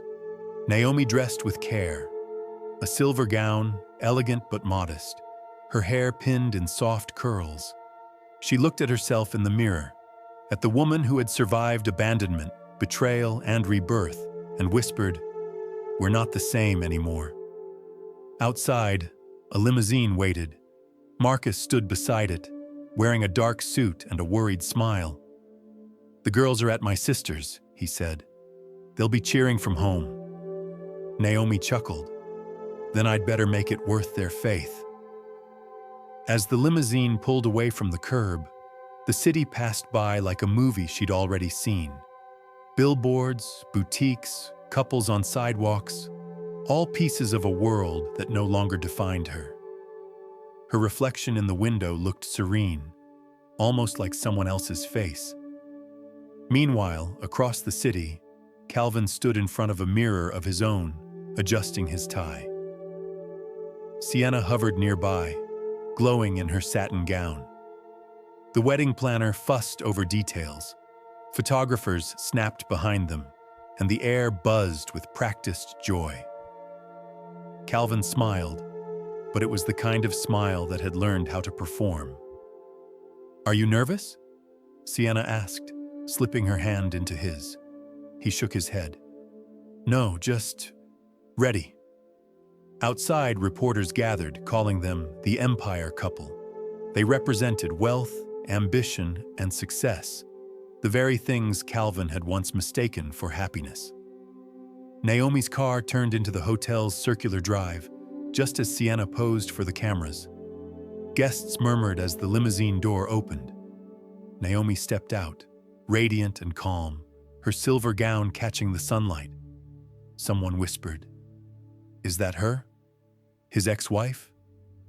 Another voice answered, "The one who couldn't give him children." Naomi smiled softly as she passed, the whispers sliding off her like rain against glass. She wasn't here to fight rumors. She was here to end them, with truth, not noise. And as the doors of the grand ballroom closed behind her, she felt the old chapter settle quietly at her back, ready to be rewritten at last. The ballroom was a cathedral of glass and gold. Chandeliers hung like frozen rain, their crystals scattering light across rows of silk-draped tables. Every detail, from the towering flower arrangements to the monogrammed napkins, seemed designed to say one thing: look how much he's become. The air hummed with wealth and whispers, the kind that stretched smiles into masks and turned curiosity into a quiet weapon. Naomi Ellis entered without an escort, her silver gown gliding softly against the marble floor. Conversations faltered for a beat, then resumed, lower this time, more careful. People tried not to stare, but they did anyway. Her poise unsettled them. She wasn't supposed to look like grace. She was supposed to look like regret. From the far end of the room, Calvin Drake caught sight of her. For a fleeting second, his practiced composure cracked. His jaw tensed and his hand slipped from the flute of champagne he was holding. Sienna Moore, radiant in her satin gown, noticed immediately. "What is it?" she whispered, following his gaze. He recovered quickly, smoothing his expression into polite indifference. "Nothing," he said, though the word felt like a pebble in his throat. "Just a ghost from a long time ago." Naomi didn't approach them. She didn't need to. Her presence alone was a reminder that the past had not vanished. It had only become quiet enough to listen. An usher guided her toward the back of the room, where the less celebrated guests sat. She smiled politely, taking her seat at a table near the service door. Around her, conversation swirled. Small talk, gossip, speculation. Someone at her table leaned toward another guest and whispered, "That's his ex-wife. She looks different." Different was the safest word they could find for the kind of strength they didn't recognize. Naomi unfolded her napkin and placed it on her lap. Her movements deliberate, unbothered. She scanned the crowd with calm eyes, studying the faces of people who had once judged her without knowing her. At the far end of the hall, a large portrait of Calvin and Sienna smiled down from a golden frame. Beneath it, the words, "The Empire Couple," shimmered in cursive gold. A waiter approached her quietly. "Would you like something to drink, ma'am?" "Water, please," Naomi replied. "Thank you." He nodded, grateful for the kindness in her tone, something rare among the glittering crowd. At the head table, Sienna held court with her friends, laughing too loudly, her every gesture a performance of joy. She wore a diamond bracelet so bright it seemed to throw light across the room. The photographers loved her, so did the investors. But as Naomi watched, she saw something else, small cracks in the perfection. Sienna's laugh didn't linger. Her eyes flicked toward Calvin more often than affection required. And when she leaned in to whisper something in his ear, his smile was thin, mechanical. Naomi had once mistaken that same smile for confidence. Now she knew it was emptiness, disguised as certainty. Across the table, two women whispered to each other. "I heard she couldn't have children," one said, glancing toward Naomi. "Imagine being replaced by someone younger and richer." Naomi heard it. She didn't react. She took a slow sip of water and looked straight ahead, her heartbeat steady. She had learned that silence was sometimes the loudest reply. Then the music shifted, signaling the start of speeches. The MC, a man with too much charm and too little sincerity, tapped the microphone. "Ladies and gentlemen," he announced, "tonight we celebrate not just love, but triumph. From humble beginnings to an empire of integrity, Calvin Drake and Sienna Moore stand as proof that when vision meets devotion, the future shines bright." Naomi almost smiled. The words "humble beginnings" struck her as unintentionally ironic. She could still picture those beginnings vividly: the peeling paint, the long nights, the hope that had carried them through. She had once believed they were building something together. Now that hope belonged to history. Calvin rose to give his speech. The applause was warm, rehearsed. He spoke with charm, weaving stories about perseverance, innovation, and destiny. The audience nodded, enchanted. Only Naomi noticed the subtle tremor in his voice when he said, "No one succeeds alone." He avoided looking in her direction. When he finished, Sienna stood and kissed his cheek, drawing another wave of applause. Then she gestured for attention. "Before dinner," she said into the microphone, "I want to say a few words about love." Her voice was smooth, her smile flawless. "Love," she began, "isn't about who you start with. It's about who walks with you through the storm. Calvin and I found each other after years of struggle. after seasons that seemed barren. Naomi's breath stilled. The word barren hung in the air like a needle. Sienna continued, "Every hardship is just preparation for abundance. Every closed door leads to the right one." Her eyes flicked toward the back of the room, just for a heartbeat. "To every barren season that led us here, may it remind us that fruitfulness always finds its time." Laughter rippled through the crowd, polite but knowing. Naomi felt the sting of 100 glances. The cruelty was veiled in eloquence, wrapped in metaphor, but its intent was clear. She placed her glass down gently and straightened her posture. Her pulse was calm, her breathing slow. There was no anger, only clarity, the kind that arrives when you realize you no longer owe anyone the courtesy of silence. At that very moment, Marcus stood at the ballroom's side entrance, unseen by most. He had insisted on driving her, on waiting nearby just in case. Their eyes met briefly across the room. He nodded once, a silent question. Naomi gave the smallest smile in return, her expression serene. "Not yet," her eyes seemed to say, "but soon." Dinner was served. Conversations resumed. Laughter returned, and the incident faded for everyone except the woman it was aimed at.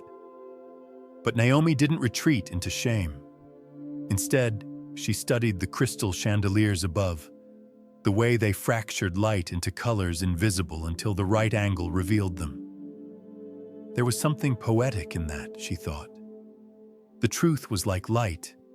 It might bend, it might scatter, but it could never disappear.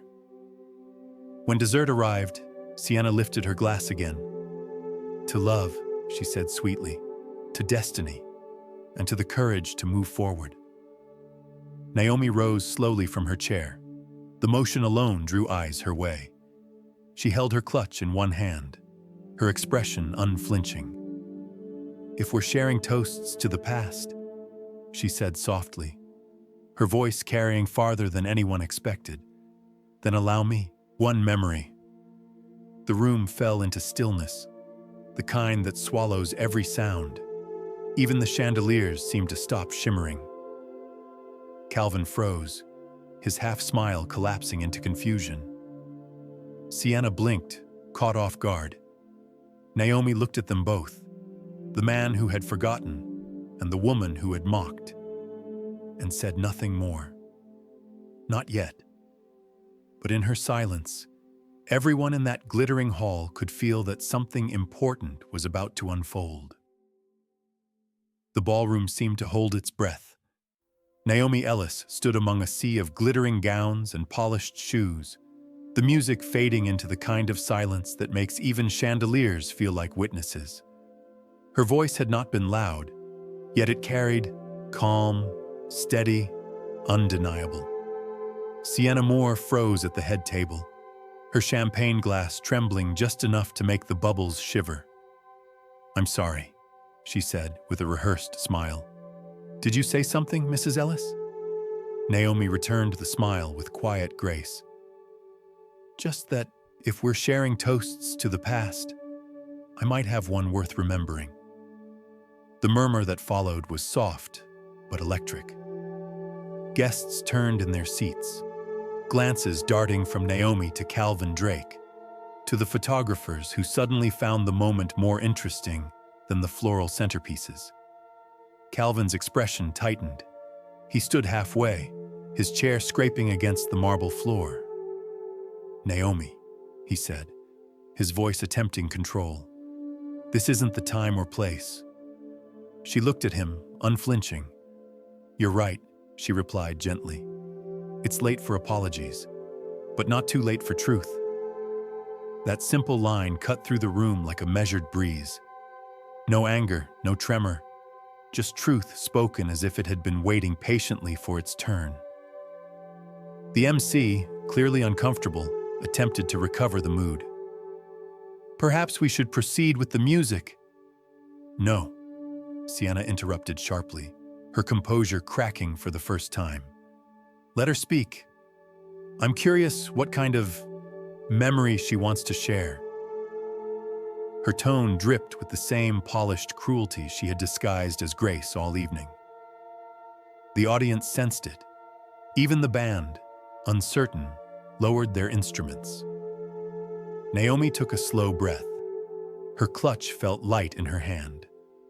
Inside it, her phone rested against the folded copy of an old bank transfer. The same $12,000 she had once called our future. She didn't need to look at it. She just needed to remember. Her voice, when she spoke again, was soft enough to draw people in. A long time ago, she began, there was a man who dreamed of building something great. He had vision, ambition, and a woman beside him who believed he could change the world. She gave everything she had to help him start. Every dollar, every hour, every word of encouragement. And she asked for nothing in return. Not even her name on the door. Whispers rippled through the crowd. Someone whispered, "She's talking about him." Calvin clenched his jaw. Naomi, stop this. But she continued, undisturbed. The world celebrated his rise, called him self-made, and she let them. Because love, at its best, doesn't compete with applause. She looked down for a moment, then back up at the hundreds of eyes fixed on her. But the truth doesn't disappear just because someone edits it out of the story. Sienna's voice was sharp now. Are you implying my husband? Naomi met her gaze, calm as a still pond. I'm not implying anything. I'm remembering. She reached into her clutch, her fingers steady, and pulled out her phone. And since we're toasting to memories, perhaps it's time everyone heard one. The audience leaned forward as she tapped the screen. A faint, static hum filled the speakers near the stage. Calvin's hand shot up in alarm. Naomi, don't! But it was too late. Through the ballroom's surround sound came a younger Calvin's voice, warm and laughing, full of love. Whatever I become, the recording said, clear despite the years, it's because of you. The room fell silent. The words hung in the air, heavy and luminous. Gasps echoed like wind through curtains. A woman near the front table whispered, "That's his voice." Sienna's face drained of color. Calvin looked as though the ground had shifted beneath him. "This is absurd," he muttered, turning toward the sound technician. "Turn it off." But no one moved. Even the staff stood frozen, uncertain who truly held authority anymore. Naomi ended the recording and slipped the phone back into her clutch. "That was the night before he opened his first store," she said quietly. "The store I funded, with $12,000 from the savings account I'd built over 7 years of teaching." Every number was spoken softly, clearly, without pride, without accusation. "I didn't come here to humiliate anyone," she continued. "I came here because stories deserve to be finished truthfully. You can rewrite them for the world, but you cannot erase them from time." A man at one of the investor tables whispered, "She has proof." Another muttered, "That explains everything."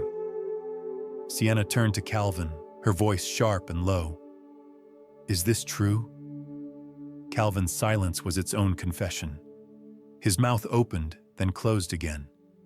The color in his face shifted from red to pale as his composure cracked. Sienna stepped back. "You used me to polish a lie." He reached for her hand, but she recoiled. "Sienna, please." Naomi raised a hand gently. "Don't.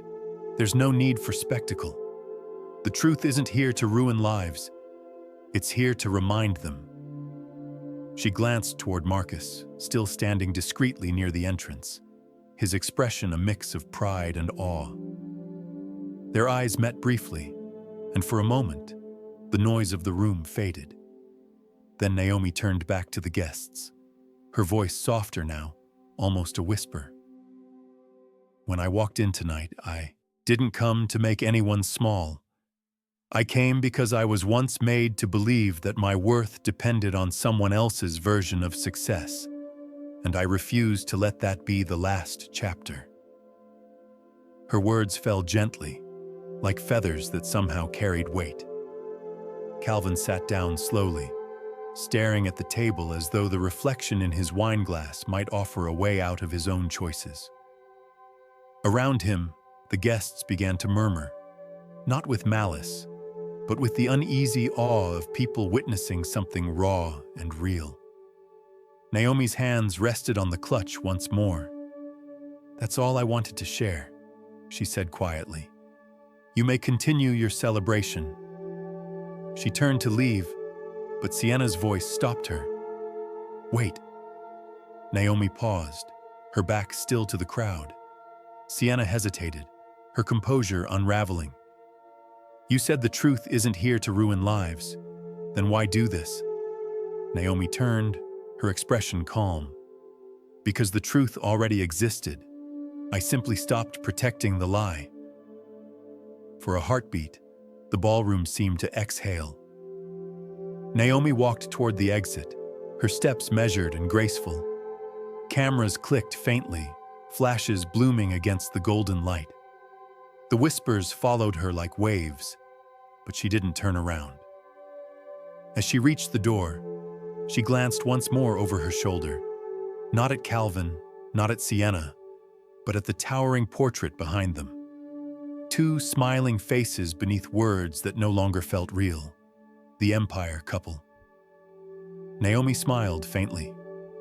"Empires fall quietly," she murmured under her breath, "but truth always stands."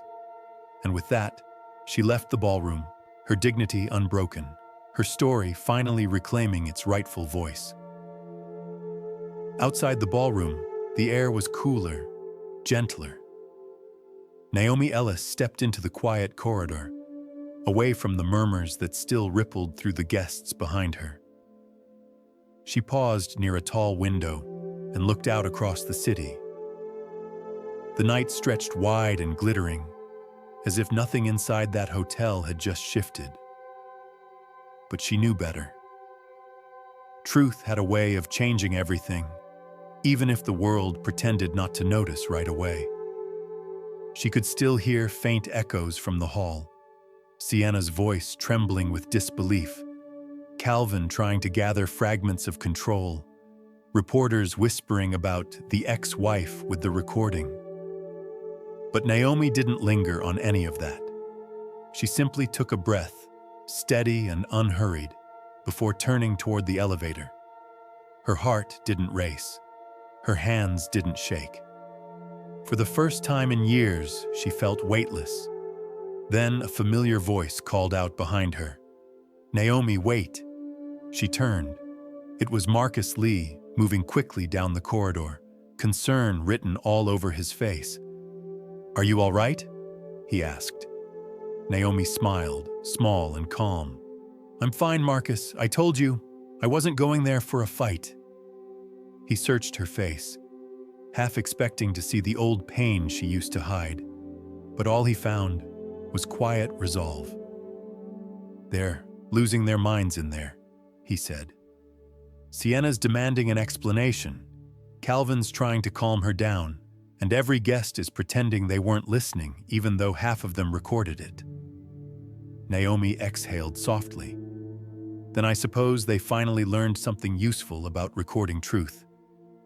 Marcus chuckled despite himself. "You really planned every detail, didn't you?" She shook her head. "No, I only brought what I already had. The rest unfolded on its own." He nodded slowly. "You should go home, before the cameras find you."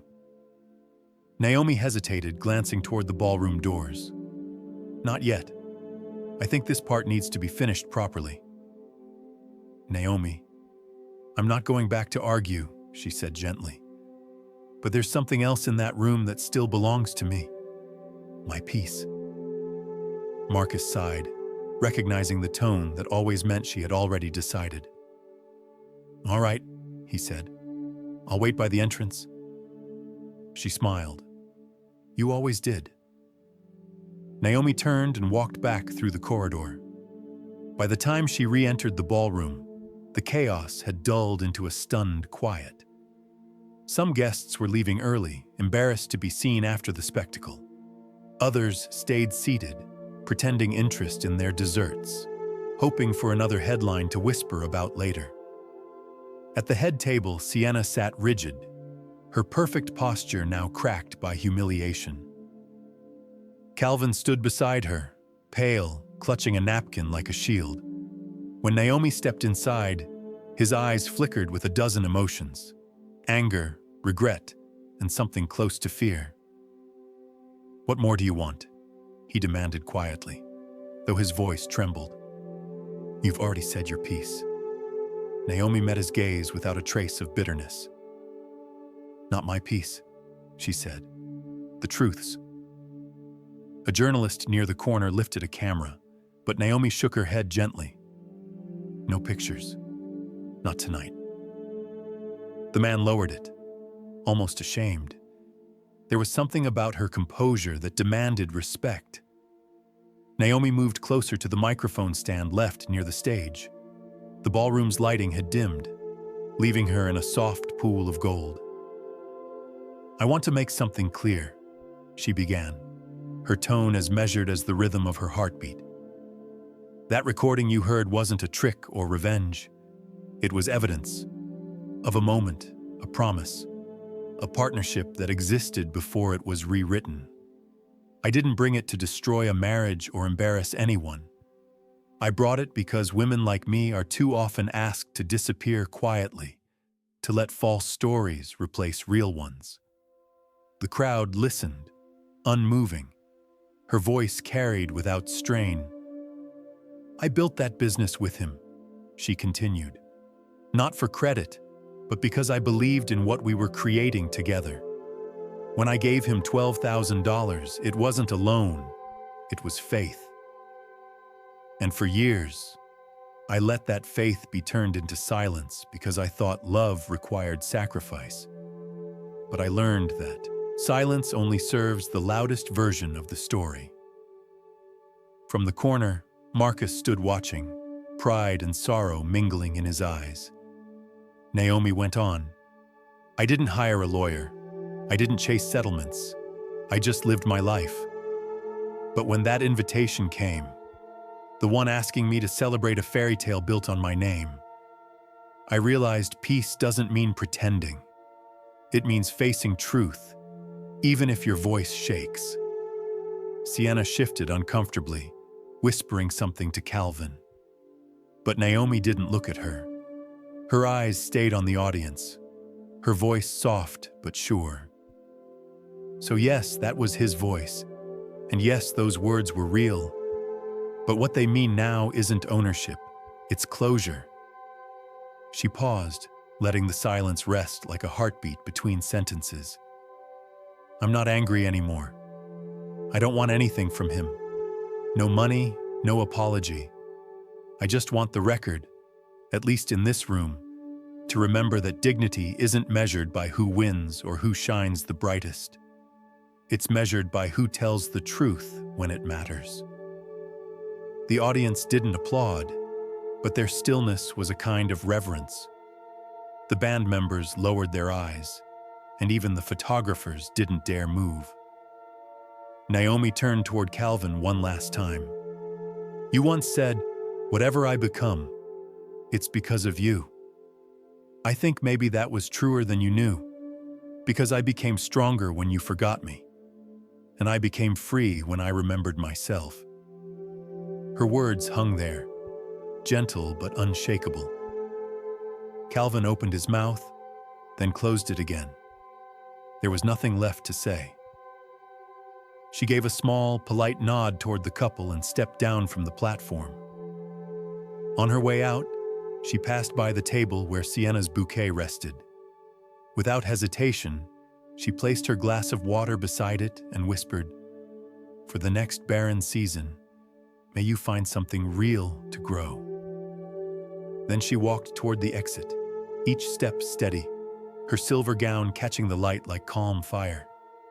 As she reached the doorway, Marcus fell in beside her. "So," he murmured, "that's the end?" Naomi smiled softly. "No," she said. "That was the beginning of truth. The rest will right itself." Behind them, the ballroom erupted again. Not in applause, not in chaos, but in a low chorus of voices trying to make sense of what they'd just witnessed. Calvin Drake's empire might have stood tall that morning, but by nightfall, it had lost its foundation, credibility. As Naomi and Marcus stepped outside into the crisp evening air, a reporter called after her, "Mrs. Ellis, do you have a comment for the press?" She turned her head slightly, her voice kind but firm. "Only this," she said. "Sometimes the most expensive lesson you can teach someone is grace." Then she slipped into the limousine and closed the door. Inside, the city lights blurred against the window, soft and distant. Marcus sat beside her in silence until Naomi spoke again, her tone reflective. "Do you know what's strange, Marcus?" "What?" "I thought I'd feel triumph," she said, "but it feels more like peace. I think the truth doesn't roar, it exhales." The car rolled forward into the night, carrying her away from the applause, the lies, and the noise. And somewhere deep inside her, Naomi Ellis knew that peace, real peace, had finally chosen her back. Morning light spilled across Naomi Ellis's kitchen like forgiveness. It had been 3 days since the wedding, yet the echoes of that night still found their way into headlines and whispers. Newspapers spoke of the silent storm in silk and the woman who dismantled an empire with a single recording. But Naomi paid no attention. The truth had already done its work. She had no need to chase its reflection. She poured herself a cup of tea and opened the window. The world smelled fresh again. Bakeries warming, buses rumbling, children laughing on their way to school. Her triplets, Lila, Nora, and June, were already up, sitting cross-legged on the floor with cereal bowls, pretending to host their own news show. "Breaking news," June said in her most serious voice, holding a spoon like a microphone. "Mommy is officially the bravest person in the world." Naomi smiled, kneeling beside them. "Is that so?" Lila nodded, her curls bouncing. "Uncle Marcus said so. He said brave means telling the truth even when your voice is small." Nora added thoughtfully, "And you didn't yell. You just told the truth, soft and shiny." Naomi laughed quietly, brushing a strand of hair from Nora's cheek. "Soft and shiny, huh? I like that." She hugged them tightly, letting their warmth soak into her bones. After they finished breakfast, Marcus arrived to drive them to school. "Hero of the week," he teased, stepping through the doorway with his usual easy grin. "You've got the whole city talking, Naomi." "I hope not," she said, fastening the girls' coats. "Let them talk about the cupcakes at Nourish instead. Those deserve the spotlight more than I do." He leaned against the doorway. "That's the difference between you and him. You build things that feed people. He builds things that feed egos." Naomi smiled faintly. "Egos are hungrier than people sometimes." When the girls were gone, the apartment grew quiet again. She sat by the window with her tea, the morning sun warming her shoulders. On the table before her lay an envelope she hadn't yet opened, one that had arrived by courier the night before. It wasn't from the press or the court. It was from a private clinic she had visited years ago, a remnant of a truth she had once tucked away, afraid to look too closely. She picked it up, feeling the faint weight of paper inside. The label was simple: confidential, results enclosed. Her fingers hesitated on the seal, not from fear, but from the gravity of what it represented. This was the last piece of her story, the part she had never shared publicly, not even with Marcus. It wasn't about revenge or vindication anymore. It was about freeing herself completely from a lie that had once defined her. Years ago, when Calvin had accused her of being the reason they couldn't have children, she had gone alone to the doctor. She remembered the sterile scent of the clinic, the soft hum of machines, the quiet voice of the physician telling her that everything was perfectly normal. But she had kept that report sealed, hoping that love might someday heal what truth could not. Now she knew better. Love that demands blindness is not love. It's dependency. Naomi opened the envelope slowly. Inside was a thin stack of papers and a cover letter, its words formal but clear. The results confirmed what she had always known. She was healthy. The note from the attending specialist included a summary of tests that revealed no fertility complications. And then, attached to it, was something new, a supplemental analysis that had arrived years later when the clinic reviewed patient histories. It mentioned that Calvin Drake's test, conducted discreetly under his own name, had indicated a congenital condition that made natural conception impossible. She read it twice, not in shock, but in stillness. She wasn't angry. She wasn't even surprised.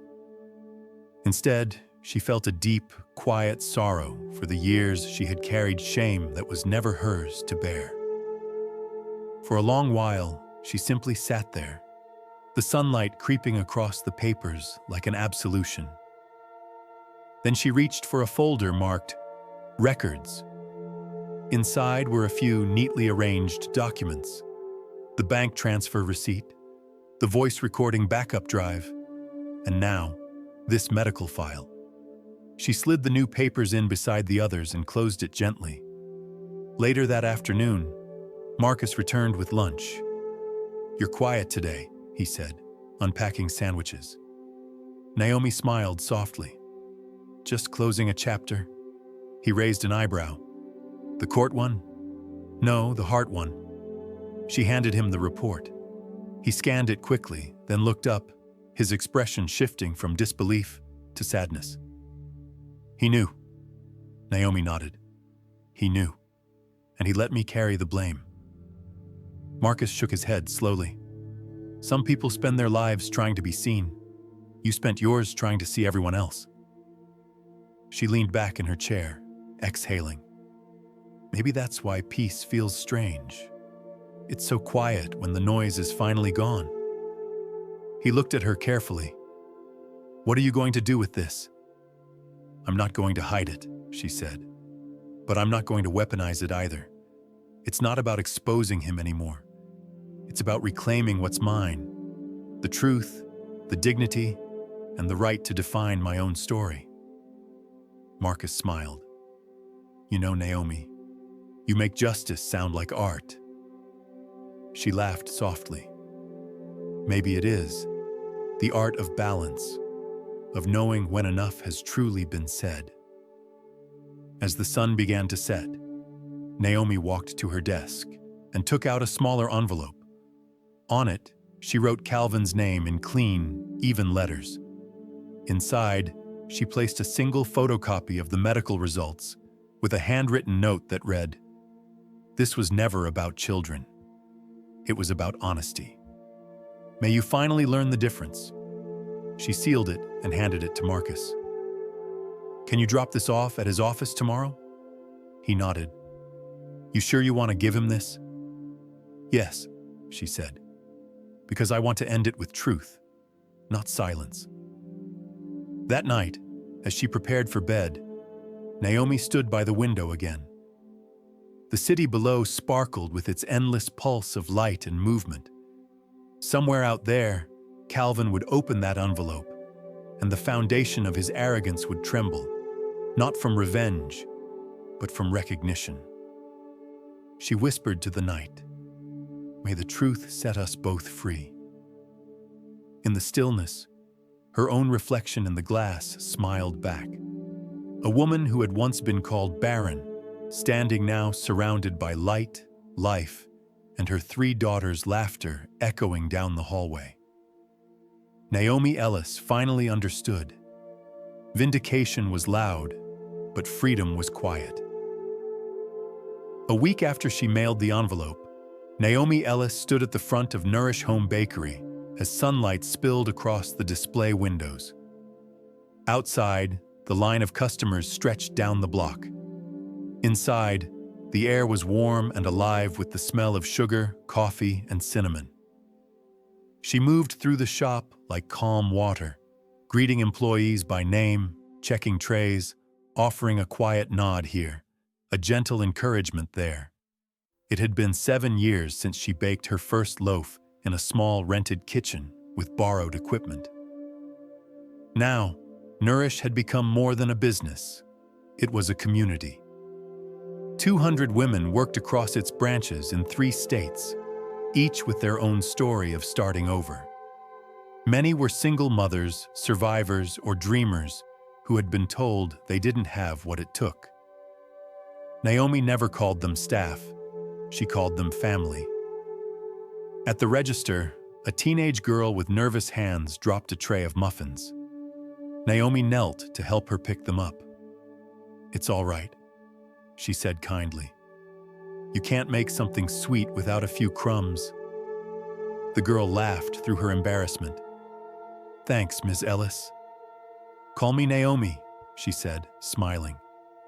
"We're all equals here." That was how she led, without titles, without fear. The bakery was her answer to everything she'd once endured, a quiet revolution disguised as a place that sold bread. That afternoon, Marcus entered carrying a brown envelope. He held it up like a messenger of fate. "It's from him," he said quietly. Naomi looked at it, her expression unreadable. I wondered how long it would take. She led him into her office, where sunlight poured through sheer curtains and framed photos of her daughters lined the wall. She placed the envelope on her desk, but didn't open it immediately. Instead, she poured 2 cups of coffee and handed one to Marcus. "Do you think he'll apologize?" Marcus asked. Naomi stirred her cup slowly. "I think he'll say what makes him feel smaller, but apology isn't always the same as understanding." When she finally opened the envelope, there were only 2 items inside, a letter and a check. The check was for the full amount of her original investment, $12,000, multiplied many times over. But the letter was short, handwritten, and trembling with something that resembled regret. "Naomi, you were right. About the business, about the truth, about everything I pretended not to know. I'm not asking for forgiveness, but I hope this returns what was always yours. I can't fix what I broke, but I want to stop living as if lies can be repaired by silence. Calvin." Naomi folded the letter carefully and set it aside. "He's trying," Marcus said softly. She nodded. "Yes, but I don't need the money." He frowned. "You could use it for the foundation." Her eyes brightened a little. Maybe that's what he meant it for all along. That evening, Naomi called her accountant and arranged to transfer the entire sum into a charity fund for women's education and fertility support programs. "Name it after something simple," she told them. "Call it the Promise Grant." It felt right. The same promise she'd once believed would change her life was now going to change someone else's. The next morning, as the city stirred awake, Naomi's triplets came running into her bedroom carrying a newspaper. "Mommy, Mommy, you're in the paper again." Naomi sat up, laughing. "Again? What did I do this time?" Lila spread the paper open across the bed. The headline read, Local bakery owner turns justice into hope. Below it was a photograph of Naomi outside Nourish, surrounded by smiling employees, her silver hair catching the morning sun. "Look," Nora said proudly, pointing at the caption. "They said you gave away all that money to help people." June nodded solemnly. "That's what heroes do." Naomi chuckled, pulling them close. "Heroes just tell the truth and share what they have. Anyone can do that." Later that day, Marcus stopped by with a framed copy of the article. "For your office wall," he said. "Though knowing you, you'll probably hide it behind the flower bins." She grinned. "You know me too well." As they walked through the bakery, Naomi stopped to watch one of her new hires teaching another woman how to use the oven timer. "Every person who walks through that door," she said, "is proof that the end of one story can start a better one." Marcus nodded. "And you made that possible." "I just baked the bread," she said softly.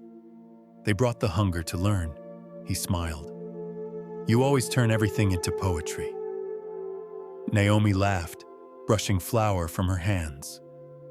"Maybe because I finally understand what poetry really is. It's the truth, told kindly." By the afternoon, she sat in her office alone again. On the corner of her desk was the old silver clutch she had carried to the wedding. She hadn't touched it since that night. Now she opened it slowly. Inside were two things: the phone with the recording still saved, and a folded piece of paper, the medical report she had once mailed to Calvin. She looked at both items for a long moment. Then she placed them in a small wooden box, the same one that held her teaching certificate. She tied it with a ribbon and labeled it "Closure." When she stepped outside, the sky was beginning to shift toward gold. Across the street, a group of young women stood under the Nourish sign, laughing as they carried boxes of pastries to a local shelter. Naomi watched them go, pride swelling quietly in her chest. "Mom!" Lila called from the bakery door, her sisters beside her. "You're gonna be late for the school fair." Naomi laughed. "Coming, my loves." As she crossed the street, the city breeze tugged at her dress, carrying the faint smell of sugar and sunlight. She felt lighter than she had in years. No debts, no secrets, no unspoken pain. Just the calm certainty that truth had done its work, and that love, when honest, always multiplies. That evening, as the family returned home from the fair, Naomi tucked her daughters into bed. "Tell us a story," Nora whispered sleepily. Naomi smiled.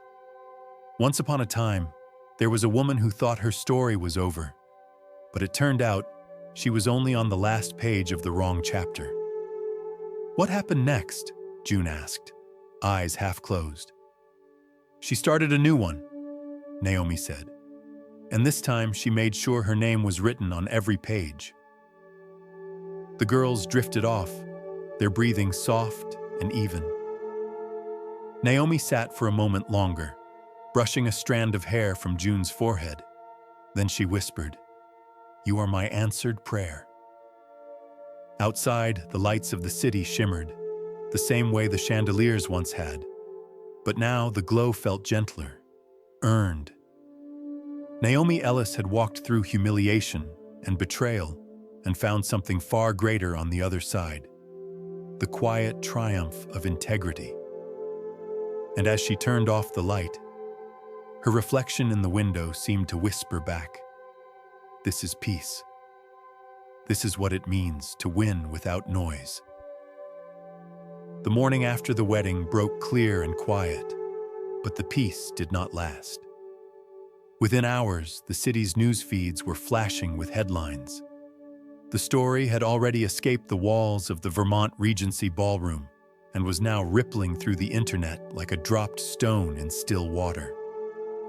CEO exposed in wedding scandal. Billionaire's promise recorded Ex-wife's grace steals the night. When truth speaks softly, but the world still hears. Naomi Ellis read none of them. She was at her bakery, hands dusted with flour, kneading dough the way she always did, pressing, folding, waiting. The steady rhythm calmed her, each motion reminding her that real work always outlasts noise. The headlines might fade by sunset, but bread still needed to rise, and people still needed warmth. Marcus entered through the back door, holding a newspaper folded under his arm. "Your front page everywhere," he said quietly.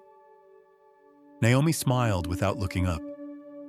"Front pages are for tomorrow's garbage bins." He chuckled, though worry lingered in his tone. "Still, you might want to see this one. It's not bad." He laid the paper on the counter. Across the top was a photo from the ballroom. Naomi standing, calm and poised, while Calvin Drake sat behind her, his head bowed. The headline read, "The Woman Who Spoke Softly and Changed the Story." Beneath it, a byline, "Dana Fields, investigative journalist." Naomi recognized the name. Dana was known for fair reporting, the kind that asked questions rather than chasing outrage. Marcus read aloud, his voice even. In a single evening, former teacher and current business owner Naomi Ellis redefined the meaning of power. What many expected to be an act of vengeance unfolded instead as a lesson in dignity. Sources confirm that her original investment in Drake's Dry and Pure was crucial to the company's founding, a contribution never publicly acknowledged. He lowered the paper, watching Naomi's face. "You see? Not all storms destroy." Naomi smiled faintly. "Good storms water the ground they pass over." By midday, the phones at Nourish Home began ringing.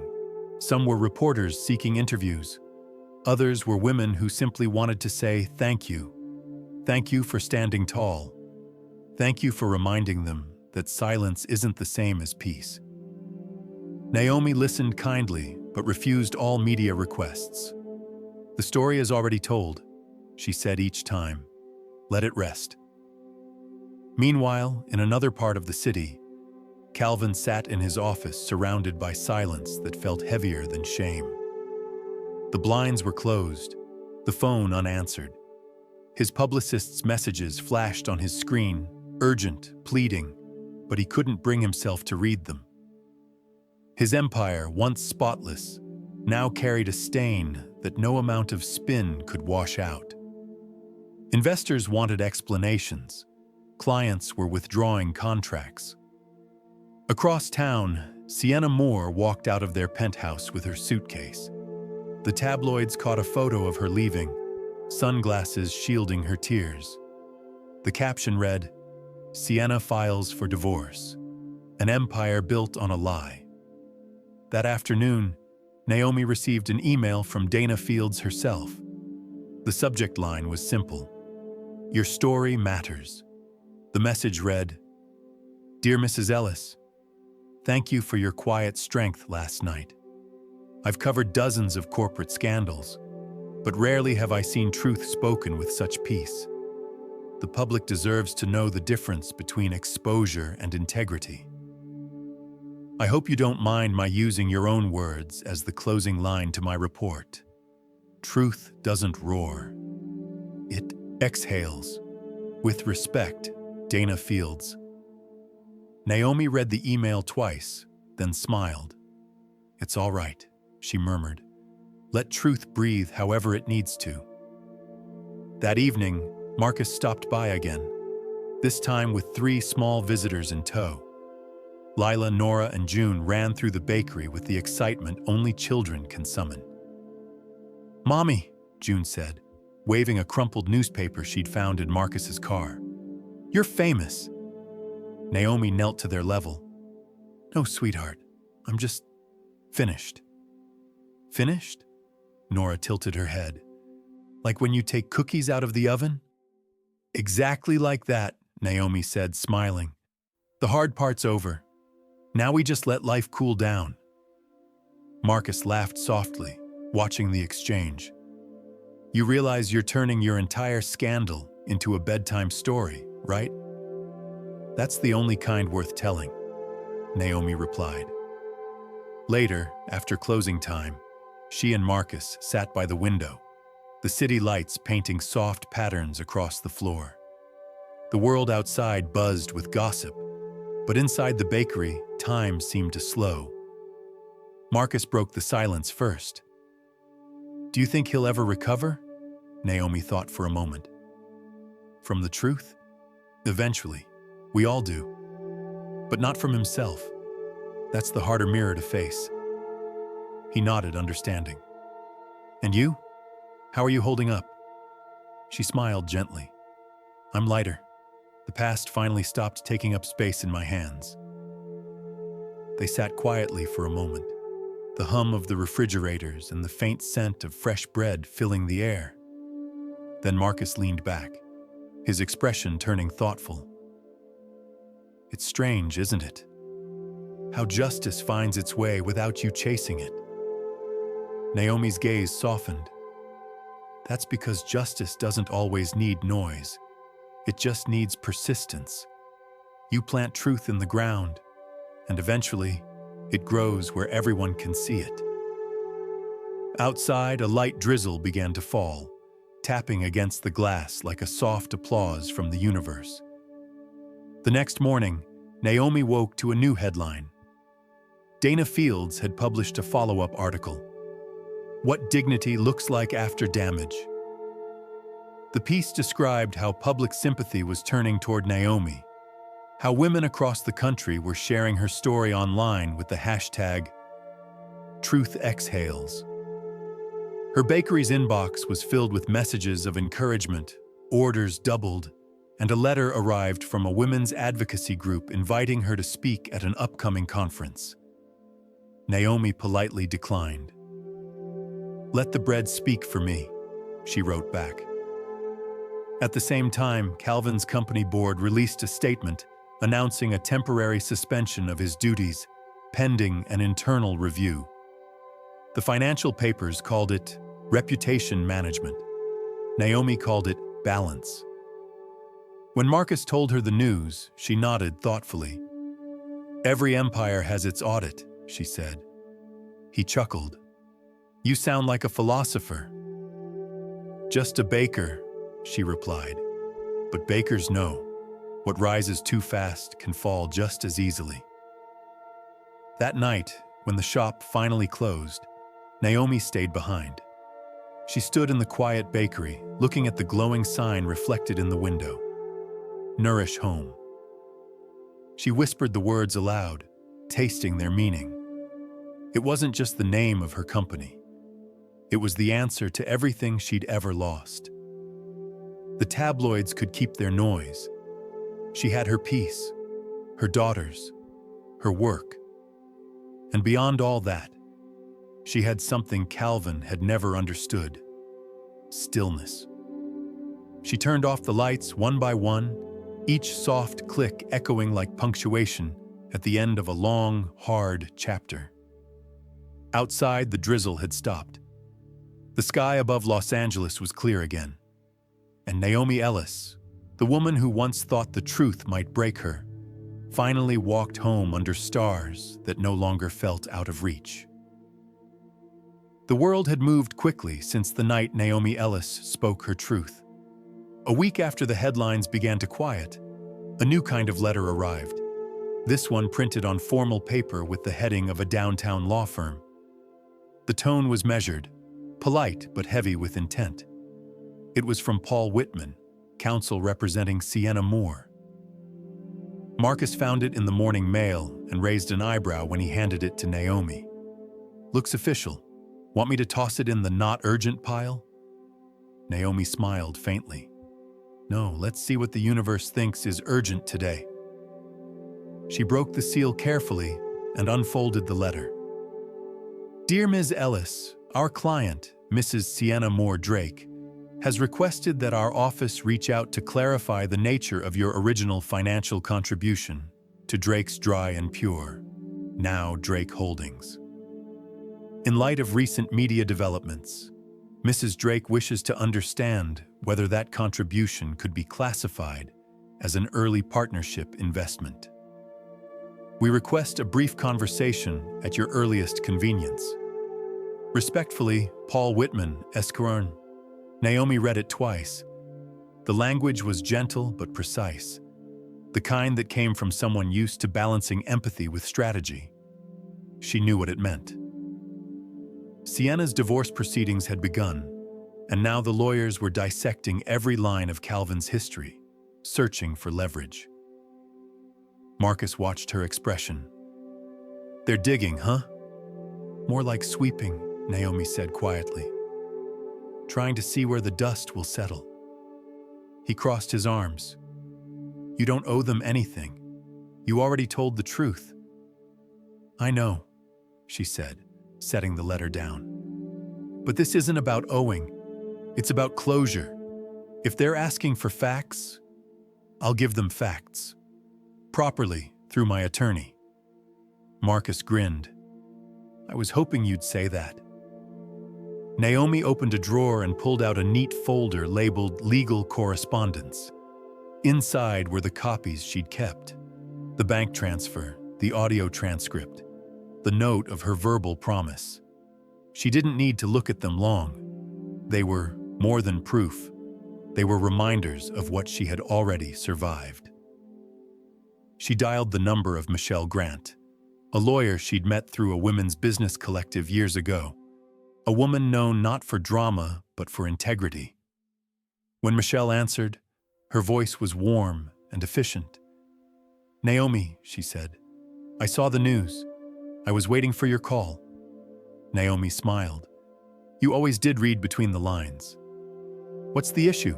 Naomi explained, summarizing the letter. Michelle listened quietly, taking notes. When Naomi finished, there was a pause. Then the calm, measured voice of someone who'd seen every kind of storm. "All right," Michelle said. "Here's what we'll do. We'll acknowledge their letter, confirm that your contribution was personal savings used to assist a spouse, and state that you are not seeking restitution. However, we'll also note that your documentation remains valid under partnership principles." "Even after all this time?" Naomi asked. "Yes," Michelle said. "In most states, the statute of limitations for partnership claims is several years, longer if the contribution was concealed or uncredited. And you, my dear, have a recording, a transfer receipt, and a witness. You're as solid as it gets." Naomi laughed softly. "I'm not trying to fight, Michelle." "I know," Michelle replied. "That's why you'll win quietly." They agreed on a time for her to sign the response draft. Naomi hung up, feeling that familiar balance of calm and resolve. This wasn't vengeance. It was administration. Truth, properly filed. Marcus returned from the front counter, wiping his hands. "So, what's the verdict?" "I'm letting Michelle handle it," Naomi said. "If they want to clean the mess, they'll do it by the book." He nodded approvingly. "I like that. Justice with manners." Naomi smiled. Manners keep justice from becoming another kind of noise. 2 days later, Michelle Grant arrived at the bakery office for a brief meeting. She was a tall woman with quiet confidence, wearing no jewelry except a silver watch. Her voice carried the calm authority of someone who never needed to raise it. "Naomi," she said, shaking her hand. "I've drafted the response. It's short, firm, and professional. You'll like it." Naomi skimmed the document as Michelle read aloud. "Ms. Ellis acknowledges that she provided personal financial assistance in the amount of $12,000 to Mr. Calvin Drake, which directly facilitated the formation of Drake's Dry and Pure. This assistance was extended in good faith within a marital relationship and with no written partnership contract. However, Given subsequent events and documented acknowledgement by Mr. Drake, this contribution retains evidentiary value as an initial investment. Ms. Ellis has no present claim for repayment or ownership, but reserves all rights regarding representation of fact. Michelle looked up. You see? It's factual, not emotional. Naomi nodded. Perfect. No anger, just accuracy. That's your style, Michelle said, smiling, and it drives people like him crazy. They both laughed, but there was truth in it. When the document was finalized and sent, Naomi felt a quiet relief settle in her chest. It wasn't the satisfaction of winning. It was the relief of knowing the last unspoken thing had finally been said properly. That afternoon, she went out to the front of the bakery. The smell of vanilla and butter filled the air. The triplets were sitting at a corner table doing homework, while one of the employees helped customers pack pastries. Life, she thought, had a way of finding rhythm again once you stopped forcing it to rhyme. Marcus was at the counter, flipping through the newspaper. They printed another article, he said. Dana Fields again. She's following up on the fallout. Listen to this. While lawsuits and rumors swirl around the remains of Drake Holdings, Naomi Ellis has returned quietly to her work at Nourish Home, proving that peace is more profitable than pride. Naomi smiled, tucking a strand of hair behind her ear. That's generous of her. Marcus looked up at her. So what happens now? Naomi leaned on the counter, watching the steady stream of customers. Now? Nothing dramatic? The world will argue over numbers and names. I'll keep making bread. He laughed. Only you could make that sound like philosophy. She shrugged playfully. Bread and truth rise the same way, with patience and heat.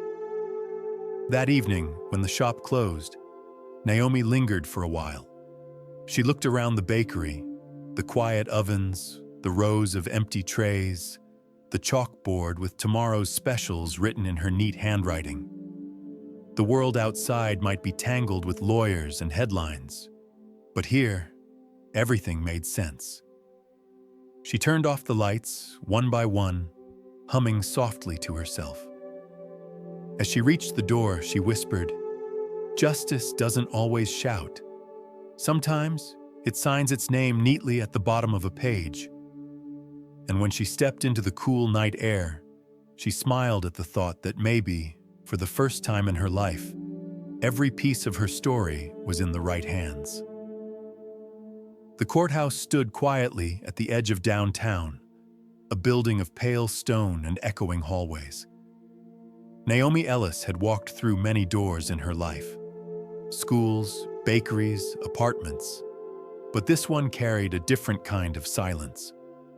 It wasn't heavy with fear. It was filled with the quiet weight of finality. The case had moved faster than anyone expected. What began as a request for clarification had unfolded into a formal review of ownership and partnership rights. Calvin Drake's legal team, pressed by shareholders and public scrutiny, had tried to reframe the story, arguing that Naomi's contribution was a domestic gesture of support rather than an investment. But the evidence said otherwise.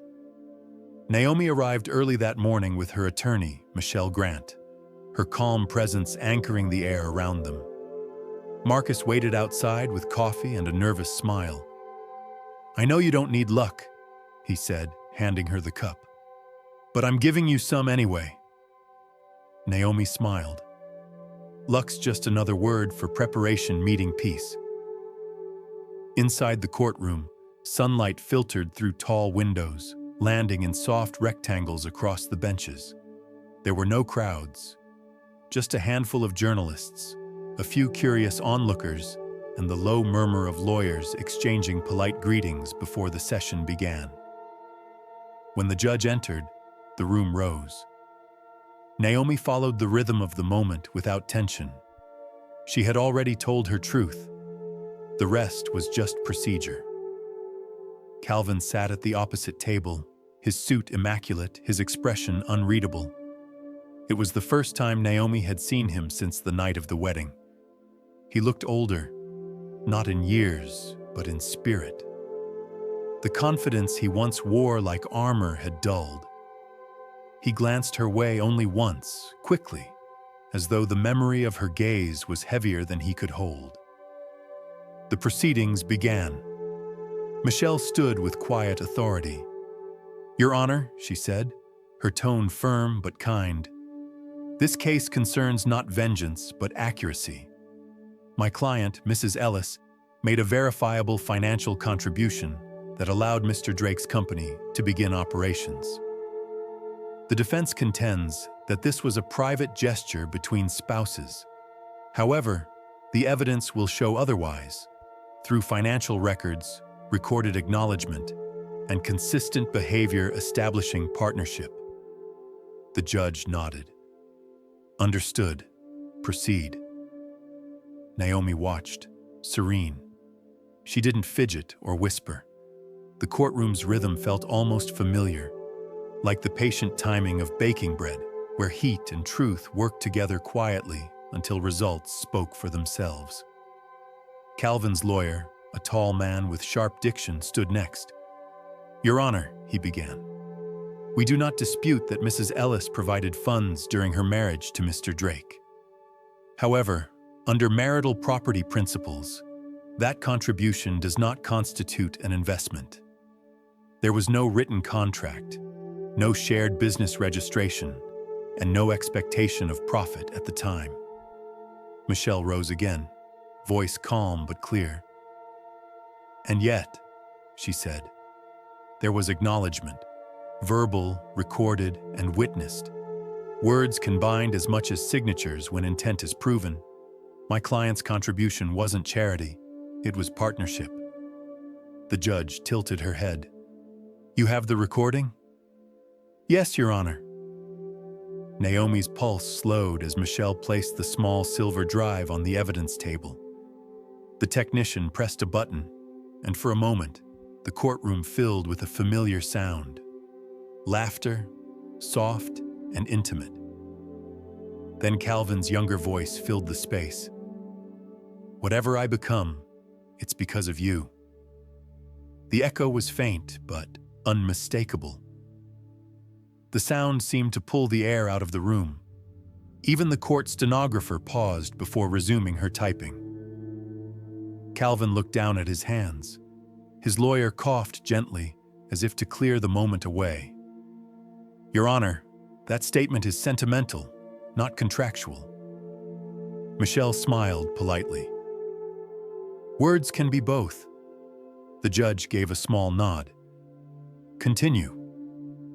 Michelle presented the second piece of evidence, a printed bank transfer receipt showing Naomi's payment of $12,000 into Calvin's business account, dated the same week he registered Drake's Dry and Pure.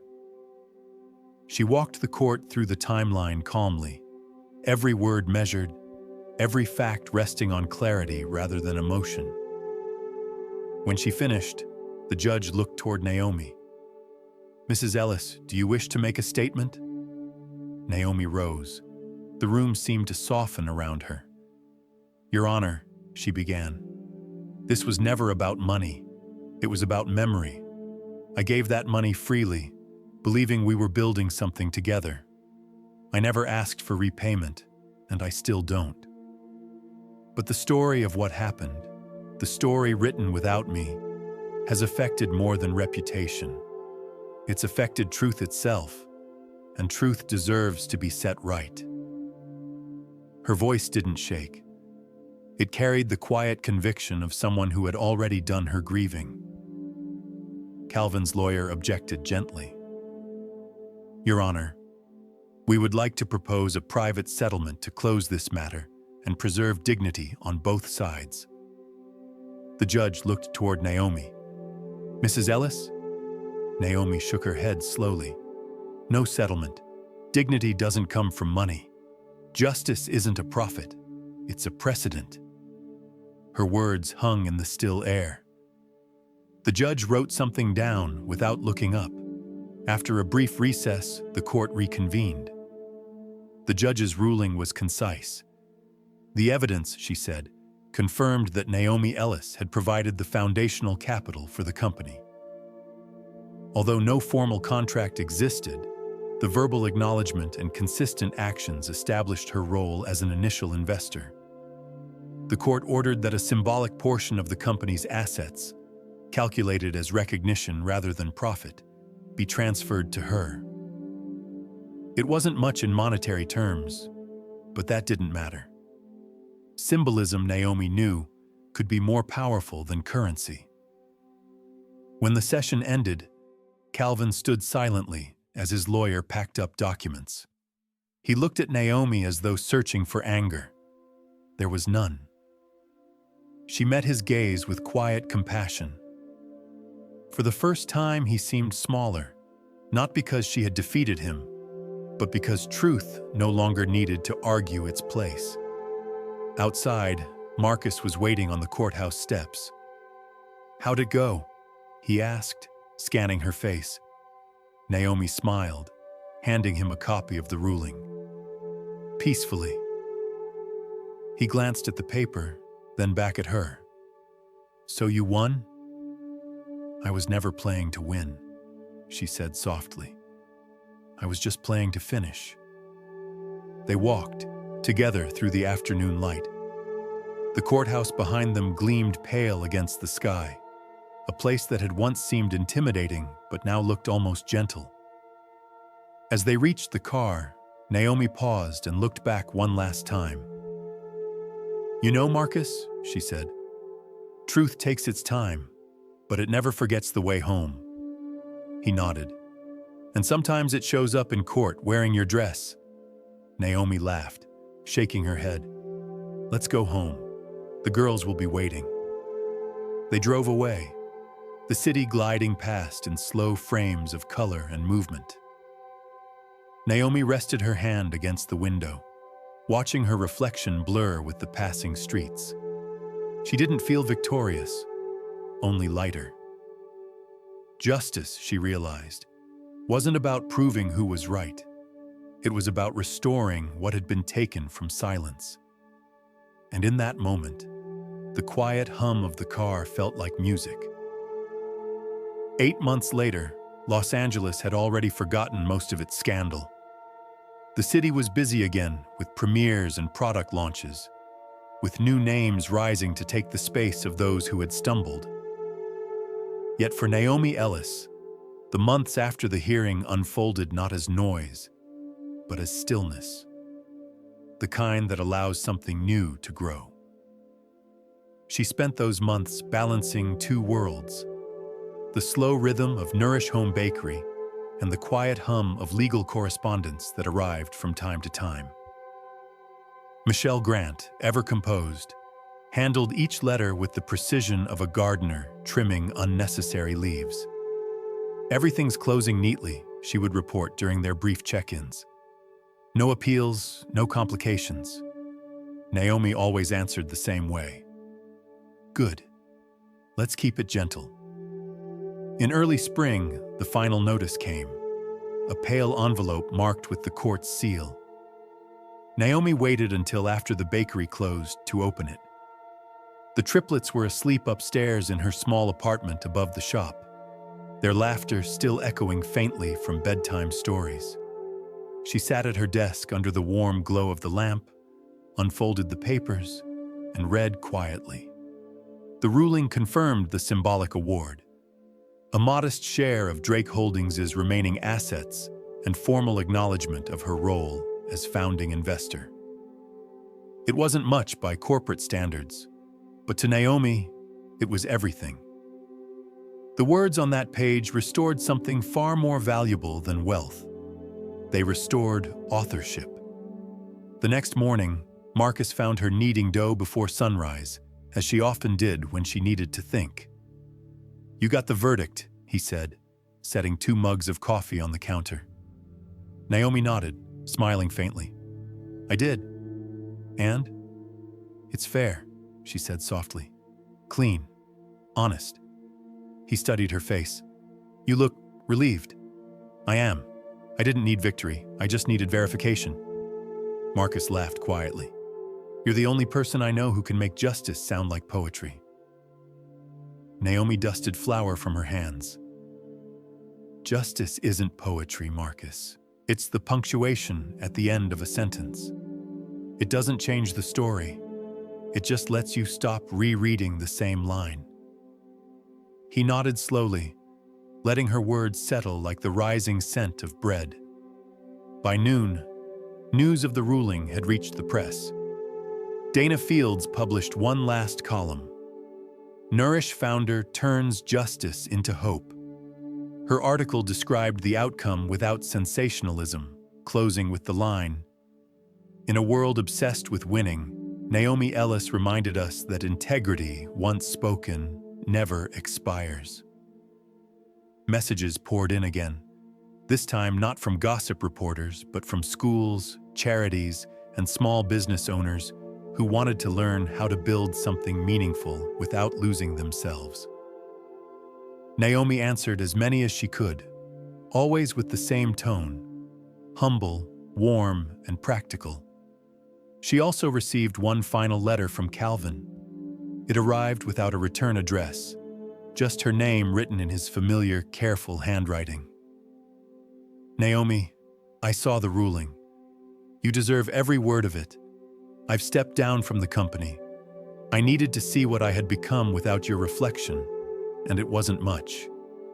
I hope one day I can make peace with that, the way you made peace with everything. Thank you for reminding me that silence isn't always strength. Sometimes it's just fear dressed as pride. Take care of yourself and the girls." Calvin Naomi folded the letter and placed it in the same wooden box that held the old recording and the medical report. She tied the ribbon once more and whispered, "All stories, even the painful ones, deserve a place to rest." The next week, she met Michelle Grant for lunch downtown. The lawyer arrived early, as always, carrying a folder of closing documents. "Everything's finalized," Michelle said. "They wired the symbolic settlement into your foundation's account this morning." Naomi stirred her tea. "The promise grant?" "Yes," Michelle smiled. "It's already funding scholarships for women retraining after divorce, and there's interest from 2 clinics to partner on fertility research support." Naomi exhaled softly. "Then it's doing exactly what it should." Michelle looked at her for a long moment. "You know, Naomi, in all my years practicing law, I've met clients who wanted revenge and clients who wanted redemption. You're the first who only wanted balance." Naomi smiled. "Balance is underrated." When they parted, the air outside carried the faint scent of spring rain. Naomi walked slowly back to the bakery, where the display windows glowed softly in the dusk. Through the glass, she saw her employees laughing as they prepared for the evening rush. The scene filled her with quiet gratitude. This was what rebuilding looked like. Not in headlines, but in ordinary moments of purpose. That evening, Marcus stopped by after closing. He brought a small cake dusted with powdered sugar and a candle on top. For the official end of the storm, he announced. Naomi laughed. "I thought we stopped celebrating endings." "It's not an ending," Marcus said, lighting the candle. "It's the start of calm." They sat together at one of the bakery tables, the candlelight flickering gently. Marcus leaned back, watching her. "You didn't just win," he said quietly. "You healed the narrative." Naomi smiled, repeating his words as if testing their truth. "Healed the narrative," she whispered. "Yes, that sounds right." They cut the cake and ate in companionable silence, the kind that only exists between people who have survived long stories together. Outside, a light breeze swept through the streets, carrying the faint scent of flour and vanilla into the night. Before leaving, Marcus paused by the door. You ever think about writing it all down? He asked. Not the scandal, your side of it. What you learned. Naomi smiled. Maybe someday. For now, I think the story is already written in the people I've helped. He nodded. Still, if you ever do, I know what the first line should be. Oh? He grinned.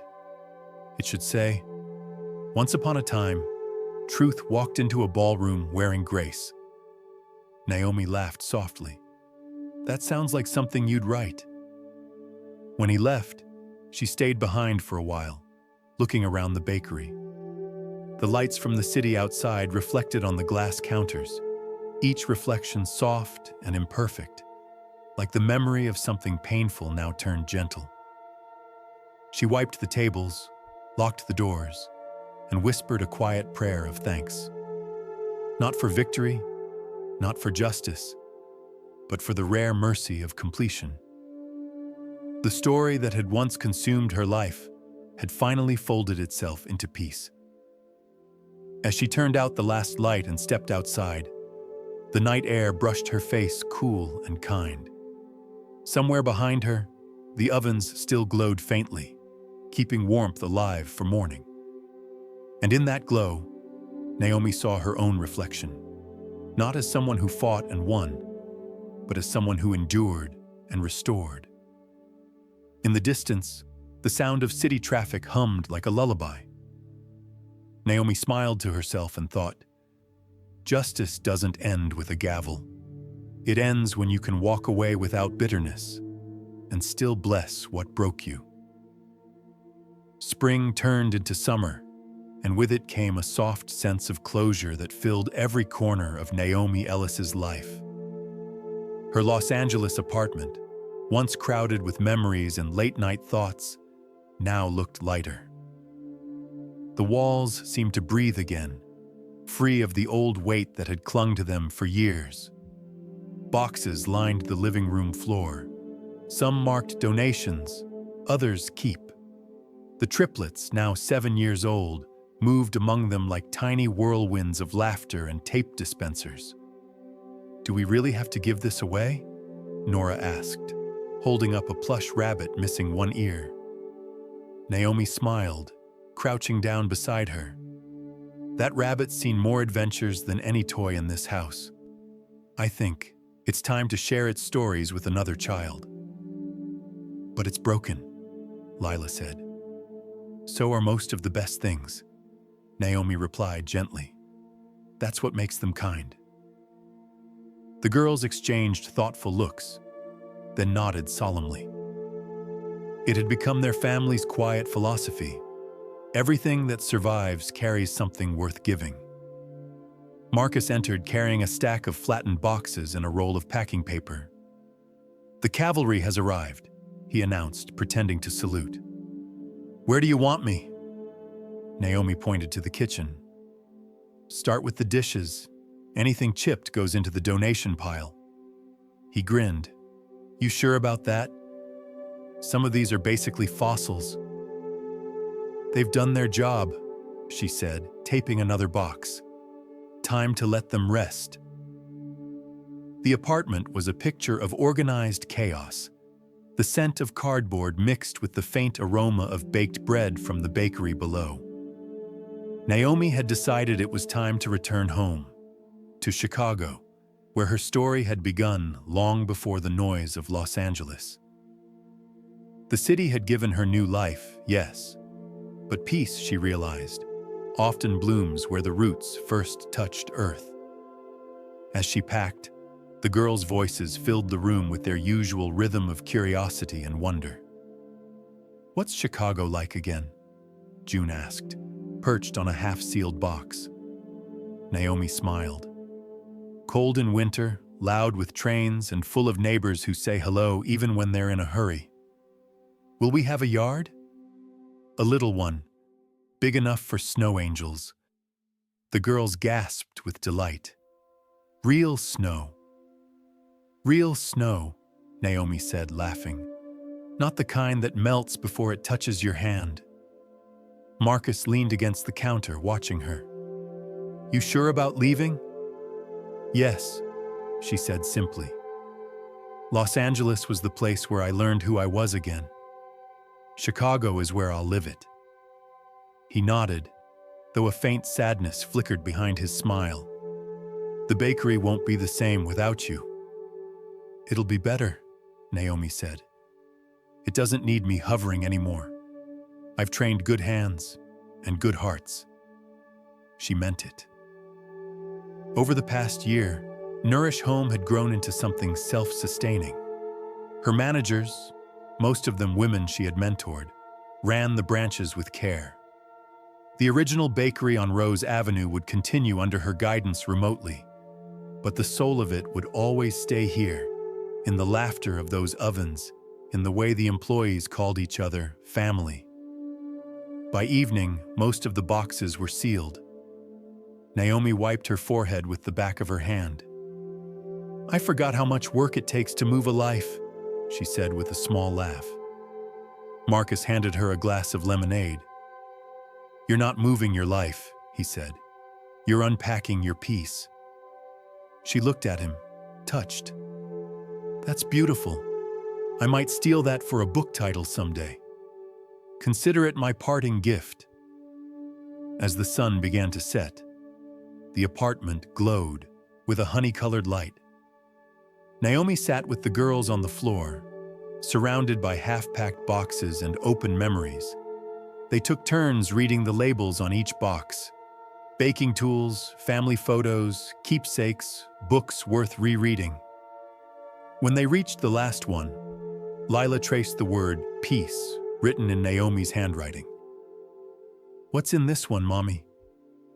Naomi smiled softly. Nothing yet. It's the box we fill last, after everything else is ready. It's for the little things we forget but can't leave behind. What kind of things? Oh, Naomi said thoughtfully. Like the note Grandma wrote me once, or the first drawing you made that actually looked like me, or the little seashell we found at the beach that day. I told you bad things don't last forever. The girls smiled, eyes gleaming in the fading light. Marcus looked around the room and exhaled. You know, he said, most people would mark this day with speeches or tears. You're marking it with labeling tape. Naomi laughed softly. Tears blur the handwriting. The simplicity of her answer made him quiet for a moment. He glanced toward the window where the city skyline shimmered. You'll come back sometimes, right? I will, she said. Peace travels lightly, but it always knows the way home. That night, after Marcus left, Naomi tucked the girls into bed one last time in their Los Angeles apartment. The air conditioner hummed softly. From outside came the faint sound of traffic, a lullaby of a city she had learned to forgive. She sat by the window for a while, watching the moon rise over the rooftops. Her reflection merged with the city lights. A woman no longer defined by loss or humiliation, but by the quiet rhythm of restoration. In her notebook, she wrote a single line.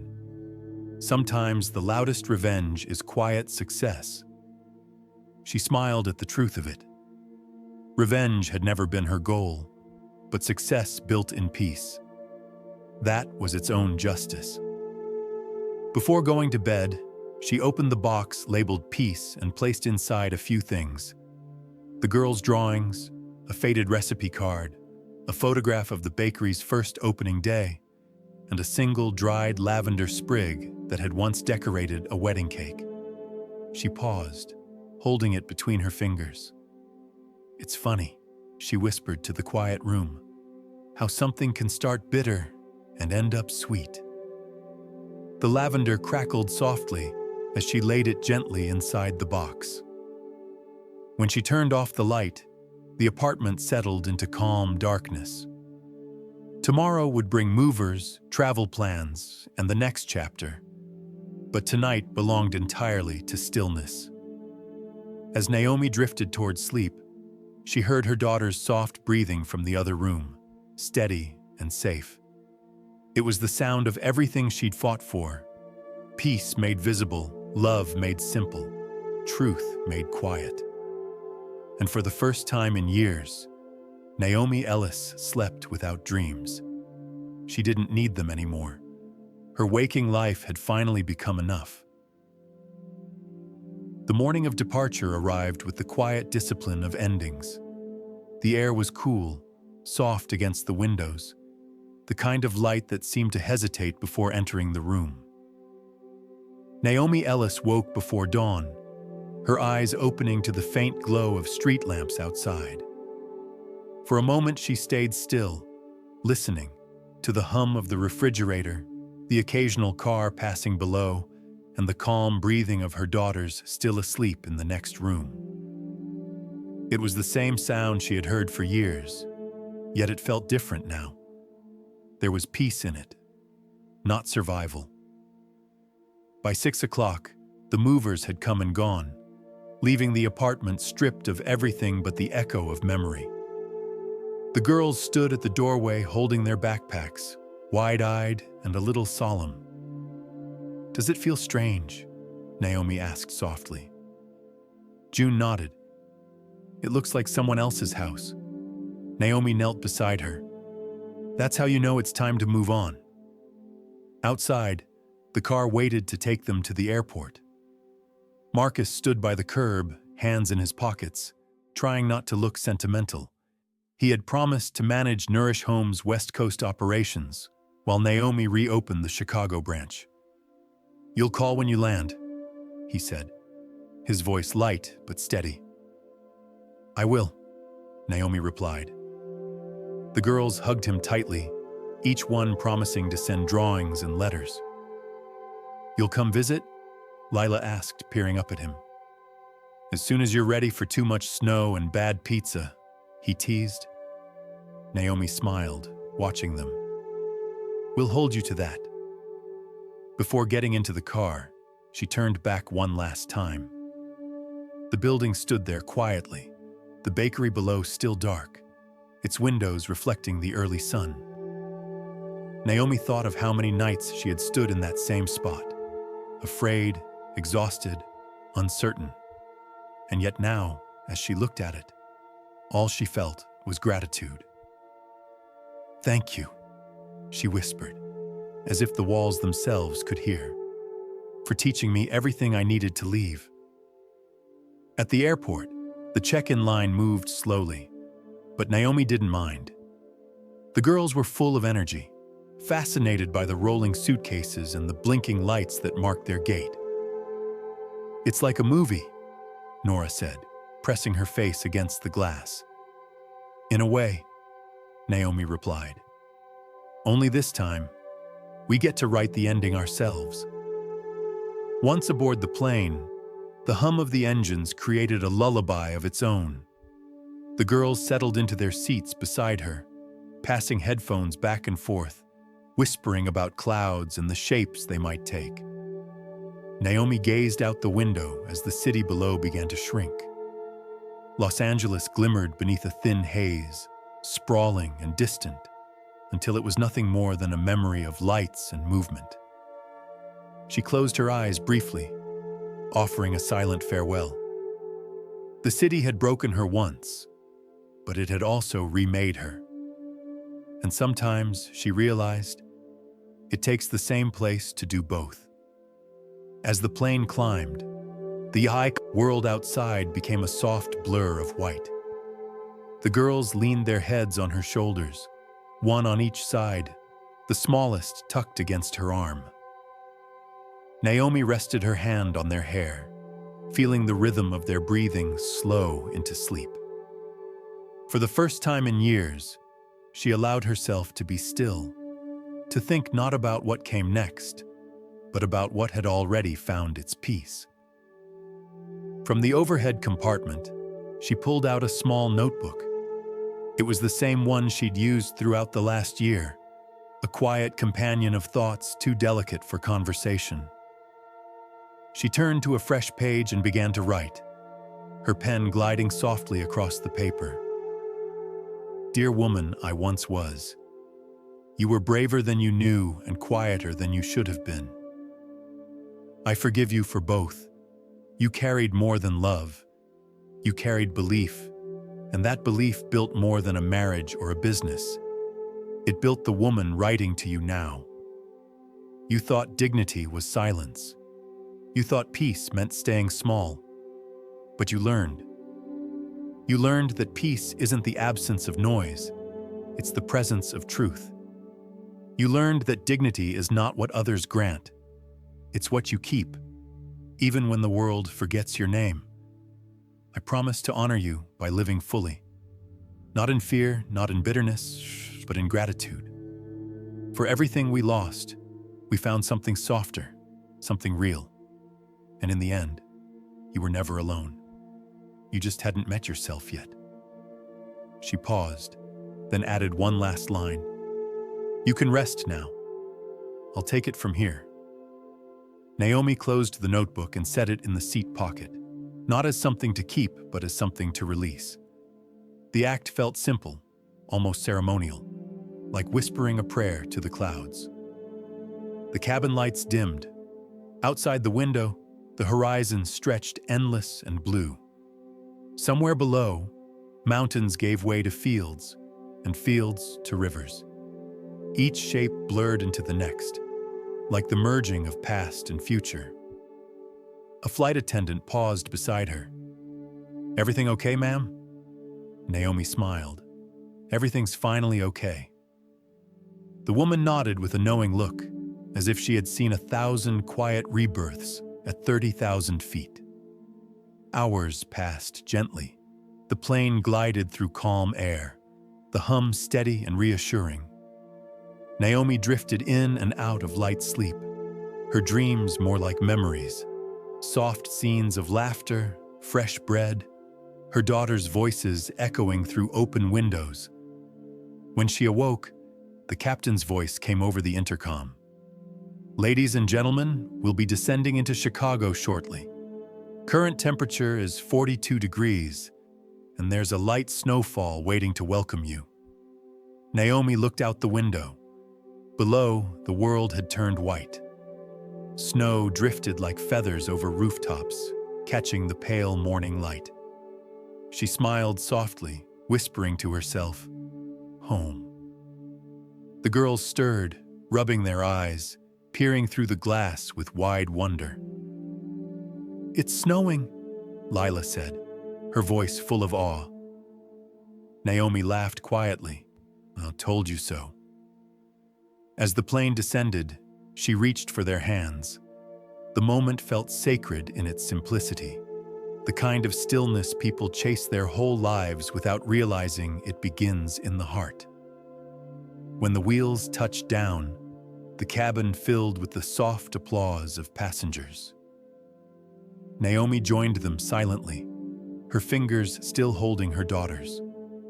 The woman who once walked into a ballroom to reclaim her dignity was now landing in another kind of grace, one that didn't need witnesses, only warmth. For a long time after the plane stopped, Naomi didn't rush to stand. She stayed seated, letting the others go ahead, her eyes still fixed on the window where snowflakes clung like delicate proof that beginnings can fall gently too. The snow fell in slow, patient spirals over Chicago. It wasn't the harsh kind that bit at skin or blinded the streets. It was gentle, like the city had chosen a softer welcome just for them. Naomi Ellis stepped off the plane with her daughters beside her, each clutching a small backpack and marveling at the white world beyond the terminal glass. Is this real snow? Nora whispered, holding out her hand as they stepped outside. Naomi laughed, the sound curling in the cold air. Real as it gets, sweetheart. The girls squealed as flakes landed on their gloves and melted into tiny droplets. A car waited for them at the curb, its heater already running. The driver loaded their luggage into the trunk, while Naomi watched the breath rise from her lips and vanish. She had almost forgotten how silence felt in a city blanketed with snow. the kind that muffled footsteps and turned streets into quiet ribbons of light. They drove through the familiar neighborhoods of her childhood, red brick houses with stoops dusted in white, old lampposts leaning slightly from years of wind, and shop windows glowing with warm amber light. Every turn of the street seemed to whisper a memory. She could almost hear her younger self running home after school, gloves tucked in her pockets, believing that everything good lasted forever. When the car stopped in front of the small brick house she had bought a month earlier, Naomi paused before stepping out. The front porch light was on, casting a golden halo against the snow. She smiled softly. "We're home," she said. The girls ran ahead, their boots crunching on the path. "Can we make snow angels first?" June shouted. "In the morning," Naomi called after them. "Tonight we unpack and find the hot chocolate." Inside, the house was modest but full of warmth. The fireplace flickered gently, and the scent of pine still lingered from the small tree Marcus had arranged to be delivered before they arrived. There were boxes everywhere, but Naomi didn't mind. Every box meant a piece of her life reclaimed. She set down her coat and touched the walls as if greeting an old friend. The house had a quiet hum to it, the kind of stillness that comes only when something is finally right. The girls raced from room to room, calling out discoveries. "3 bedrooms," Nora said, "and the window looks at the big tree." June added, "The kitchen smells like Grandma's house."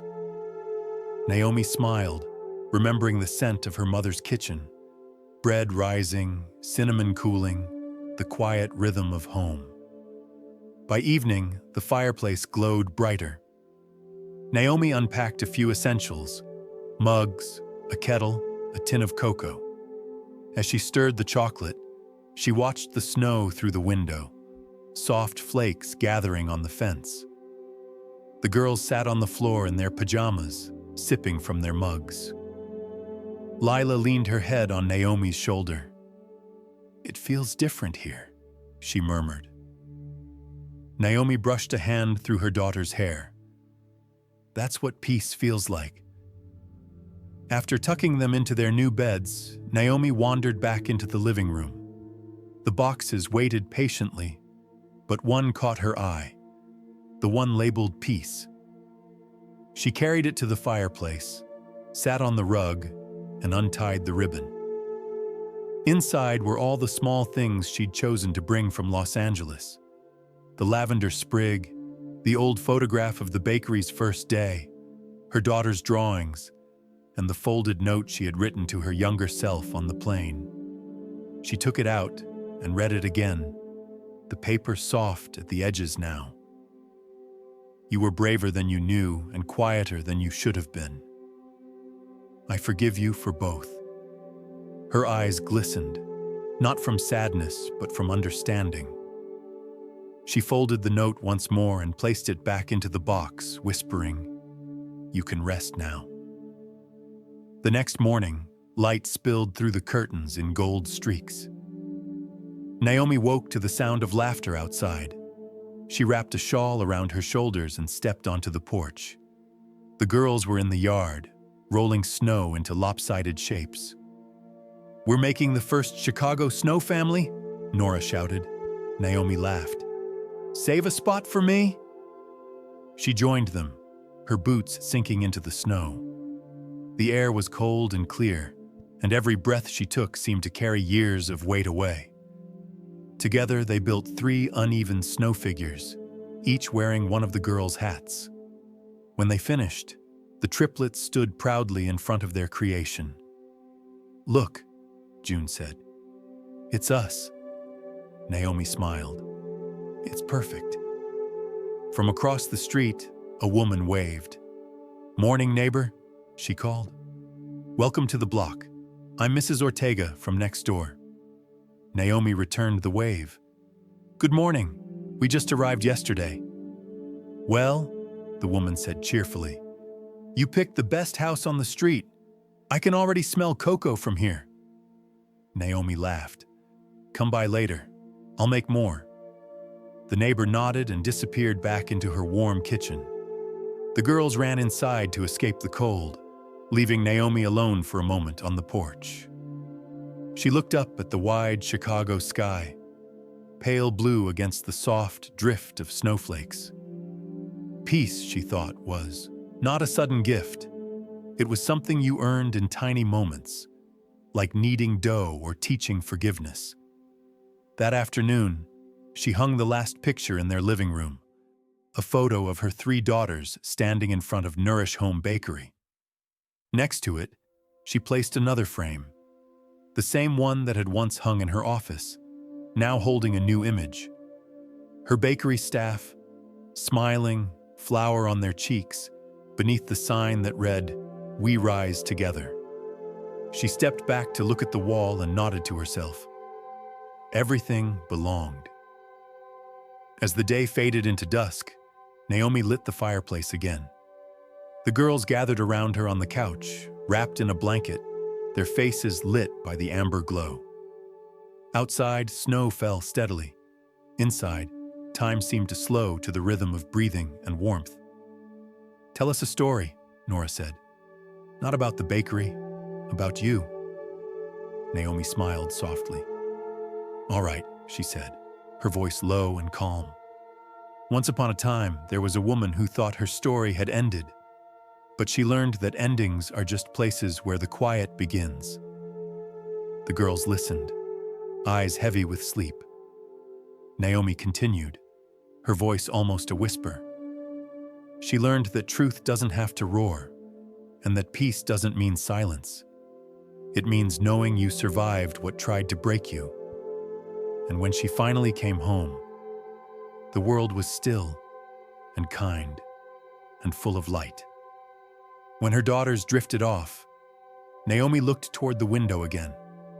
The snow still fell outside, slow and soft. She thought of all the years it had taken to reach this calm. The pain, the courtroom, the humiliation, the long climb back to grace. And she felt something deep and steady inside her. Gratitude. She whispered to herself, "In the end, dignity costs nothing, but it means everything." The fire crackled softly in reply. Naomi leaned back on the couch, her eyes growing heavy. The world outside continued its quiet snowfall, and for the first time in a very long while, everything felt exactly where it should be. Whole, gentle, and true. And somewhere far above the snow-covered city, it felt as though the sky itself exhaled.